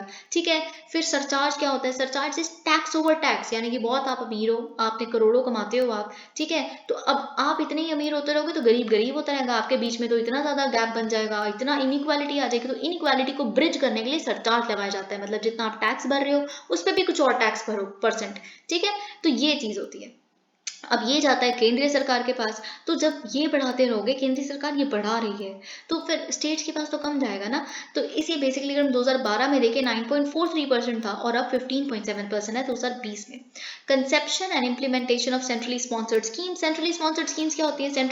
जो सेंट्रल सेक्टर स्कीम होती है वो 100% केंद्रीय सरकार उसकी पेमेंट करती है, उसको फंड करती है। सेंट्रली स्पॉन्सर्ड स्कीम में मोस्टली 60:40 का रेशो होता है, ठीक है। तो 60% केंद्रीय सरकार, बाकी बेसिकली जो देती है वो स्टेट गवर्नमेंट देती है। तो स्टेट गवर्नमेंट से पूछे बिना आप सेंट्रली स्पॉन्सर्ड स्कीम आए दिन ले आते हो, फिर उनको भरनी ही भरनी है, अपना पोर्शन देना ही देना है, तो aren't you increasing the burden of state governments, है ना। फिर आप कहते हो कि आप तो बैंकरप्ट हो गए हैं। इस तरह की सेंटर स्टेट में काफी टसल है, ठीक है। स्पिल ओवर ऑफ सेंट्रल पे रिविजन। अब सेंट्रल पे कमीशन कोई आती है वो बढ़ा दी, डियरनेस अलाउंस बढ़ा दिया, इन्फ्लेशन बढ़ रही है तो आपकी इनकम भी बढ़ जाएगी 38%। अभी रिसेंटली दिवाली बोनस, इस तरह की बातें, तो फिर वही उनको भी फॉलो करना है, स्टेट गवर्नमेंट को भी अपने गवर्नमेंट एम्प्लॉयज को भी देना है। एक और बर्डन, पहले ही सबसे ज्यादा वो बर्डन इसी चीज का है उनके ऊपर कि सैलरी और पेंशन में उनका सारा पैसा चला जाता है। Increased contingent liabilities due to growing trend of using state PSUs, special purpose vehicles and other equivalent instruments for off budget borrowings. Okay, तो बेसिकली क्या है देखिए, ऑफ बजट बोरोइंग्स क्या होती है कि फॉर एग्जांपल आप सपोज कीजिए कोई एक पब्लिक सेक्टर यूनिट है, वैसे तो सरकार को उसे देना चाहिए किसी पर्टिकुलर चीज के लिए पैसा, तो लेकिन सरकार उसे पैसा नहीं देती, स्टेट गवर्नमेंट वो अलाउ कर देती है स्टेट PSU को कि आप बोरो कर लो बाहर से, ठीक है। तो ये क्या हुआ, ये बजट में भी बोरोइंग इंक्लूड नहीं हुई, तो स्टेट गवर्नमेंट को अपने बजट में भी नहीं दिखाना, तो फिजिकल डेफिसिट भी उसमें के कॉन्सेप्ट में भी इंक्लूड नहीं हुआ, बोरोइंग की बोरोइंग हो गई। अब लेकिन ये बोरोइंग्स बहुत ज्यादा बढ़ रही है, ऑफ बजट बोरोइंग्स है ये, ठीक है। तो इस तरह की कंटिजेंट लायबिलिटीज, देखिए कंटिजेंट लायबिलिटीज अगर हम इसे डिस्कस करें, तो आप सपोज करिए एक स्टेट PSU है, उसने एक लोन लेना है अपने, उसने एक बैंक से लोन लिया, अब उसको पता भी नहीं है वो पे बैक कर पाएगा कि नहीं पे बैक कर पाएगा, लेकिन सरकार कहती है, तेलंगाना सरकार फॉर एग्जांपल कहती है, अरे bank, mister bank, do not worry, मेरी गारंटी है ये वापस करेंगे, ये नहीं करेंगे तो मैं करूंगा अगर ये डिफॉल्ट कर देंगे तो। और वो डिफॉल्ट कर देते हैं क्योंकि प्रॉफिटेबिलिटी इतनी नहीं है बहुत सारे सेक्टर्स की अभी प्रेजेंटली, तो ये दिक्कत है। तो फिर ये जो आपने गारंटी दी है आपके ऊपर वो लायबिलिटी बन जाती है, तो आप वो भी पे करो, तो इसीलिए ये भी चीज देखी गई है। Important for macro economic stability, stressed state finances increase risk of सब नेशनल बैंक्रप्सी, मतलब पूरा नेशन एज अ होल तो बैंक्रप्ट ना हुआ, पर एक पर्टिकुलर कोई स्टेट हो गई बैंक्रप्ट, जैसे पंजाब का बहुत ही ज्यादा आशंकाएं हैं, है ना। फिर दिल्ली के बारे में भी बहुत सारी बातें हैं, तो फिर एज अ होल भी तो नेगेटिव देखेंगे ना, स्पिल ओवर इफेक्ट्स भी तो देखेंगे। एक अगर हमारा सही नहीं काम कर पा रहा प्रदेश, तो फिर दूसरा भी नहीं कर पाएगा, क्योंकि सब तो इंटरलिंक्ड है ना, कौन सा एक अकेला कोई काम कर रहा है, ऐसा तो बचा नहीं है, everything is sort of linked, integrated. High state borrowings can also reduce the funds availability.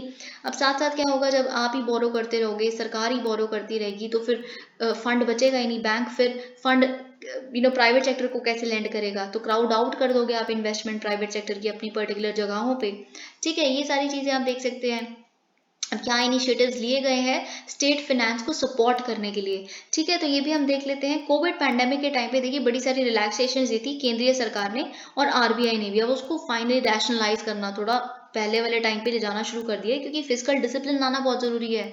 Revenue ज्यादा होना चाहिए, एक्सपेंडिचर कम, या एटलीस्ट मैच तो करना चाहिए, एक्सपेंडिचर इतना ज्यादा रेवेन्यू है नहीं, तो वो अब ठीक है, कोविड पैंडेमिक इमरजेंसी था, हमने जो करना था हमने कर लिया, अब लेकिन वापस अपने पॉइंट पे आ जाइए, back to the business. Okay, अब क्या किया है बेसिकली, हम बोरोइंग लिमिट्स को देखिए, कोविड पैंडेमिक के टाइम पे 5% कर दिया गया था, 5% of gross state domestic product, उसको रिमूव करके दोबारा अपने ओरिजिनल 3.5% पे लाया गया है 2022-23 के लिए।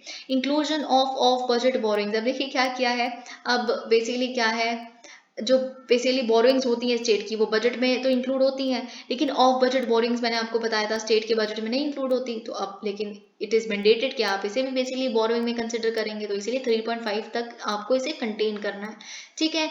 Lower ways and means advances, okay, for states and union territories to 47,010 crore from 51,560 crore.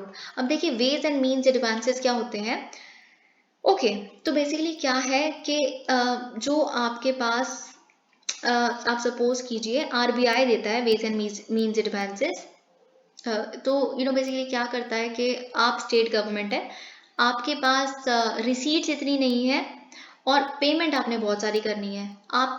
ऐसा नहीं है कि आपके पास वो आएगा नहीं उसका रेवेन्यू, वो रेवेन्यू आने वाले कुछ टाइम में आएगा आपके पास, रिसीवेबल है, वो रिसीव हुआ नहीं है अभी, है ना, लेकिन अब आपको तो इमरजेंसी है, आपको ये एक्सपेंडिचर करना ही करना है। तो फिर आप इस टेम्परेरी पर्पस के लिए क्या कर सकते हैं, कुछ 2-4 दिन, 30 दिन, 15 दिन, ऐसे डिपेंड करता है, उसके लिए आप पैसा ले सकते हैं बैंक से। ठीक है, तो फिर आप पैसा ले सकते हैं बैंक से और फिर उसको वापस कर सकते हैं कुछ पर्टिकुलर डेज में। तो अभी देखिए बहुत ही कम अवेलेबल होता है इसके लिए फंड, तो उसको रिड्यूस कर दिया गया है finally. Overdraft facility, OD facility. Overdraft क्या होता है, यानी कि आपके बैंक अकाउंट में जितना पड़ा है ना, उससे ज्यादा आप विड्रॉ कर लो। जैसे जनधन अकाउंट में होता है 10,000 तक आपके बैंक में जितना पड़ा, उससे ज्यादा आप 10,000 निकाल सकते हो। तो इससे आप basically it is good only, sometimes state governments को ही देना पड़ता है, लेकिन एक देखिए क्या है, अब मैक्सिमम नंबर आप, आरबीआई ने बोला है कि देखिए पहले 50 डेज होता था कि आप एक क्वार्टर में, यानी कि एक महीने में, 3 महीने में आप 50 दिन के लिए ओवरड्राफ्ट फैसिलिटी आपको अवेलेबल थी, मतलब आप उससे ज्यादा विड्रॉ कर सकते थे जितने स्टेट के बेसिकली अकाउंट में था, है ना। लेकिन अभी 36 पे ला दिया गया है, सिर्फ 36 दिन के लिए आप ओवरड्राफ्ट फैसिलिटी का इस्तेमाल कर सकते हैं। ओके, तो बेसिकली स्टेप्स जो आप ले सकते हैं और इम्प्रूव कीजिए फिजिकल डिसिप्लिन को थ्रू एक्सपेंडिचर प्रायोरिटाइजेशन, यानी कि प्रायोरिटाइज कीजिए इस सेक्टर में ज़्यादा ज़रूरत आपकी, किस में नहीं है, थोड़ा इस तरह से। ठीक है, आप एक्ट को अधेयर कीजिए जो फिजिकल रिस्पॉन्सिबिलिटी एक्ट है। ओके, री looking physical equivalency 7th schedule में है, उसमें कंप्लीटली बेसिकली किस पर्टिकुलर प्रोविजन को किस सरकार को रिस्पॉन्सिबल करवाना है, ये सारी चीज़ें लिखी हैं। Okay, something not further rationalization of centrally sponsored schemes, ये सब कुछ आप खुद देख सकते हैं, something not very important. Okay, alright, guidelines on scheme for special assistance to states for capital investment for 2022-23। देखिए अब क्या है, हमें केपेक्स बढ़ाना है। केपेक्स क्या होता है, कैपिटल एक्सपेंडिचर। वो कैसे बढ़ेगा, अब स्टेट गवर्नमेंट्स को आपको इनकरेज करना पड़ेगा, केंद्रीय सरकार को, कि ठीक है आप कैपिटल एक्सपेंडिचर कीजिए। ठीक है, वो बहुत ज़रूरी है। तो उसके लिए अब स्टेट गवर्नमेंट जो बेसिकली सेंट्रल गवर्नमेंट है, वो कुछ गाइडलाइंस के साथ आई है, जो है बेसिकली किस स्कीम पे स्पेशल असिस्टेंस टू स्टेट्स को कुछ स्पेशल असिस्टेंस दी जाएगी कि वो कैपिटल इन्वेस्टमेंट करें। कैपिटल गुड्स क्या होते हैं, जो बेसिकली लॉन्ग टर्म गुड्स है। आपको अगर फॉर एग्जाम्पल टॉयज बनाने हैं, I will take the example of toys, तो आप अगर इंश्योर करना चाहते हैं कि आने वाले 10 साल तक आपकी टॉयज की प्रोडक्शन काफी शानदार रहे, इकोनॉमिक स्केल पे रहे, उसके लिए पहले मशीन तो बनाओ, मोल्डिंग मशीन तो बनाओ कि किस तरह का आपको डिजाइन चाहिए। ठीक है, तो कैपिटल इज दैट इंफ्रास्ट्रक्चर। तो जब तक कैपिटल इन्वेस्टमेंट नहीं होगी, इंफ्रास्ट्रक्चर डेवलपमेंट नहीं होगा, तो आप कैसे एक्सपेक्ट कर सकते हो कि आपकी कंट्री ग्रो करेगी। ट्रांसपोर्टेशन सही नहीं होगा, कैसे एक्सपेक्ट कर सकते हो कि आपके एक्सपोर्ट्स बढ़ जाएंगे। रोड सही नहीं होगी, इलेक्ट्रिसिटी प्रॉपर नहीं होगी, तो कैसे आप इकोनॉमी की ग्रोथ एक्सपेक्ट कर सकते हो। तो अब सरकार को फाइनली ये समझ आ गया है, गॉन आर द टाइम्स जब कंज्यूमर गुड्स पे हम इन्वेस्ट करते रहे, कैपिटल इंफ्रास्ट्रक्चर बनाओ पहले, वो जरूरी है। ठीक है, पहले मजबूत स्ट्रक्चर करो भारत का, फिर ये बाकी बात की है। ठीक है, तो उसके लिए अब क्या किया गया है, 2021 में इसे लॉन्च किया गया था। इट प्रोवाइड्स, अब देखिए ये 50 साल का इंटरेस्ट फ्री लोन, यानी कि स्टेट गवर्नमेंट्स को कोई इंटरेस्ट भी पे नहीं करना, ये लोन जिसे हम जीरो कूपन लोन्स कहते हैं, ये दे रहे हैं कि बेसिकली स्टेट क्या करेगी, हम ये लोन्स आपको तभी देंगे जब आप कैपिटल इन्वेस्टमेंट प्रोजेक्ट्स पे इन्हें स्पेंड करेंगे। ठीक है, तो अगर हम बात करें 2022-23 के लिए, इस जो फाइनेंशियल असिस्टेंस है जो इशू की गई है या एलोकेट की गई है स्टेट्स के लिए, वो ₹1 लाख करोड़ है। की फीचर्स क्या है इसके, हम ये देख लेते हैं। Loan under the scheme would be over and above, देखिए नॉर्मल बोरिंग सीलिंग जो है 3.5% आपकी, उसमें बेसिकली उसके ओवर एंड अबव, वो उसमें 3.5 में ये भी इंक्लूडेड नहीं हो जाएगा, आपको बोरोइंग ये जो मिल रही है it will be over and above that. Okay, और ये सेम ईयर में जो 22-23 का साल है उसी में आपको इसे स्पेंड भी करना है, ये नहीं कि आप इसके साथ लेके जाते रहे। अगर बाई चांस जो फंड आपको एलोकेट किया गया है आप उसे यूज ना कर पाए, तो फिर वो आपका फंड ऐसा नहीं है कि आप अगले साल में उसको यूज कर लेंगे, बल्कि वो फंड एलोकेट कर दिया जाएगा किसी और स्टेट को सरकार द्वारा। 7 parts of the scheme, 7 parts क्या है for capital works, PM गति शक्ति related expenditure, PM ग्राम सड़क योजना, incentives for digitization, optical fiber cable, urban reforms, disinvestment and monetization, eligible projects, क्या क्या है देखिए, अब इसमें लिखा है कि कौन से प्रोजेक्ट एलिजिबल नहीं है, तो वो हम देख लेते हैं। तो यहाँ पे लिखा है न्यू और ऑन गोइंग प्रोजेक्ट्स और for settling pending bills in ongoing capital projects. Okay, states में submit projects of higher value. Okay, I just explain it to you.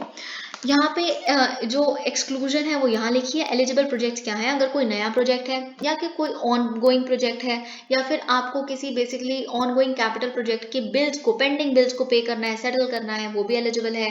या फिर स्टेट सबमिट कर सकती है जो प्रोजेक्ट्स की वैल्यू, जितना फंड एलोकेट किया गया उससे ज़्यादा है अगर आपकी, उसे भी आप उसकी एप्लीकेशन सबमिट कर दीजिए। क्योंकि आप बताइए कि ये देखिए बहुत बड़ी प्रायोरिटी है, तो आप प्लीज़ कुछ सोचिए, क्या पता किसी और के पास फंड अवेलेबल हो, उसका एलोकेट कर दीजिए हमें, या जो भी अवेलेबल होगा।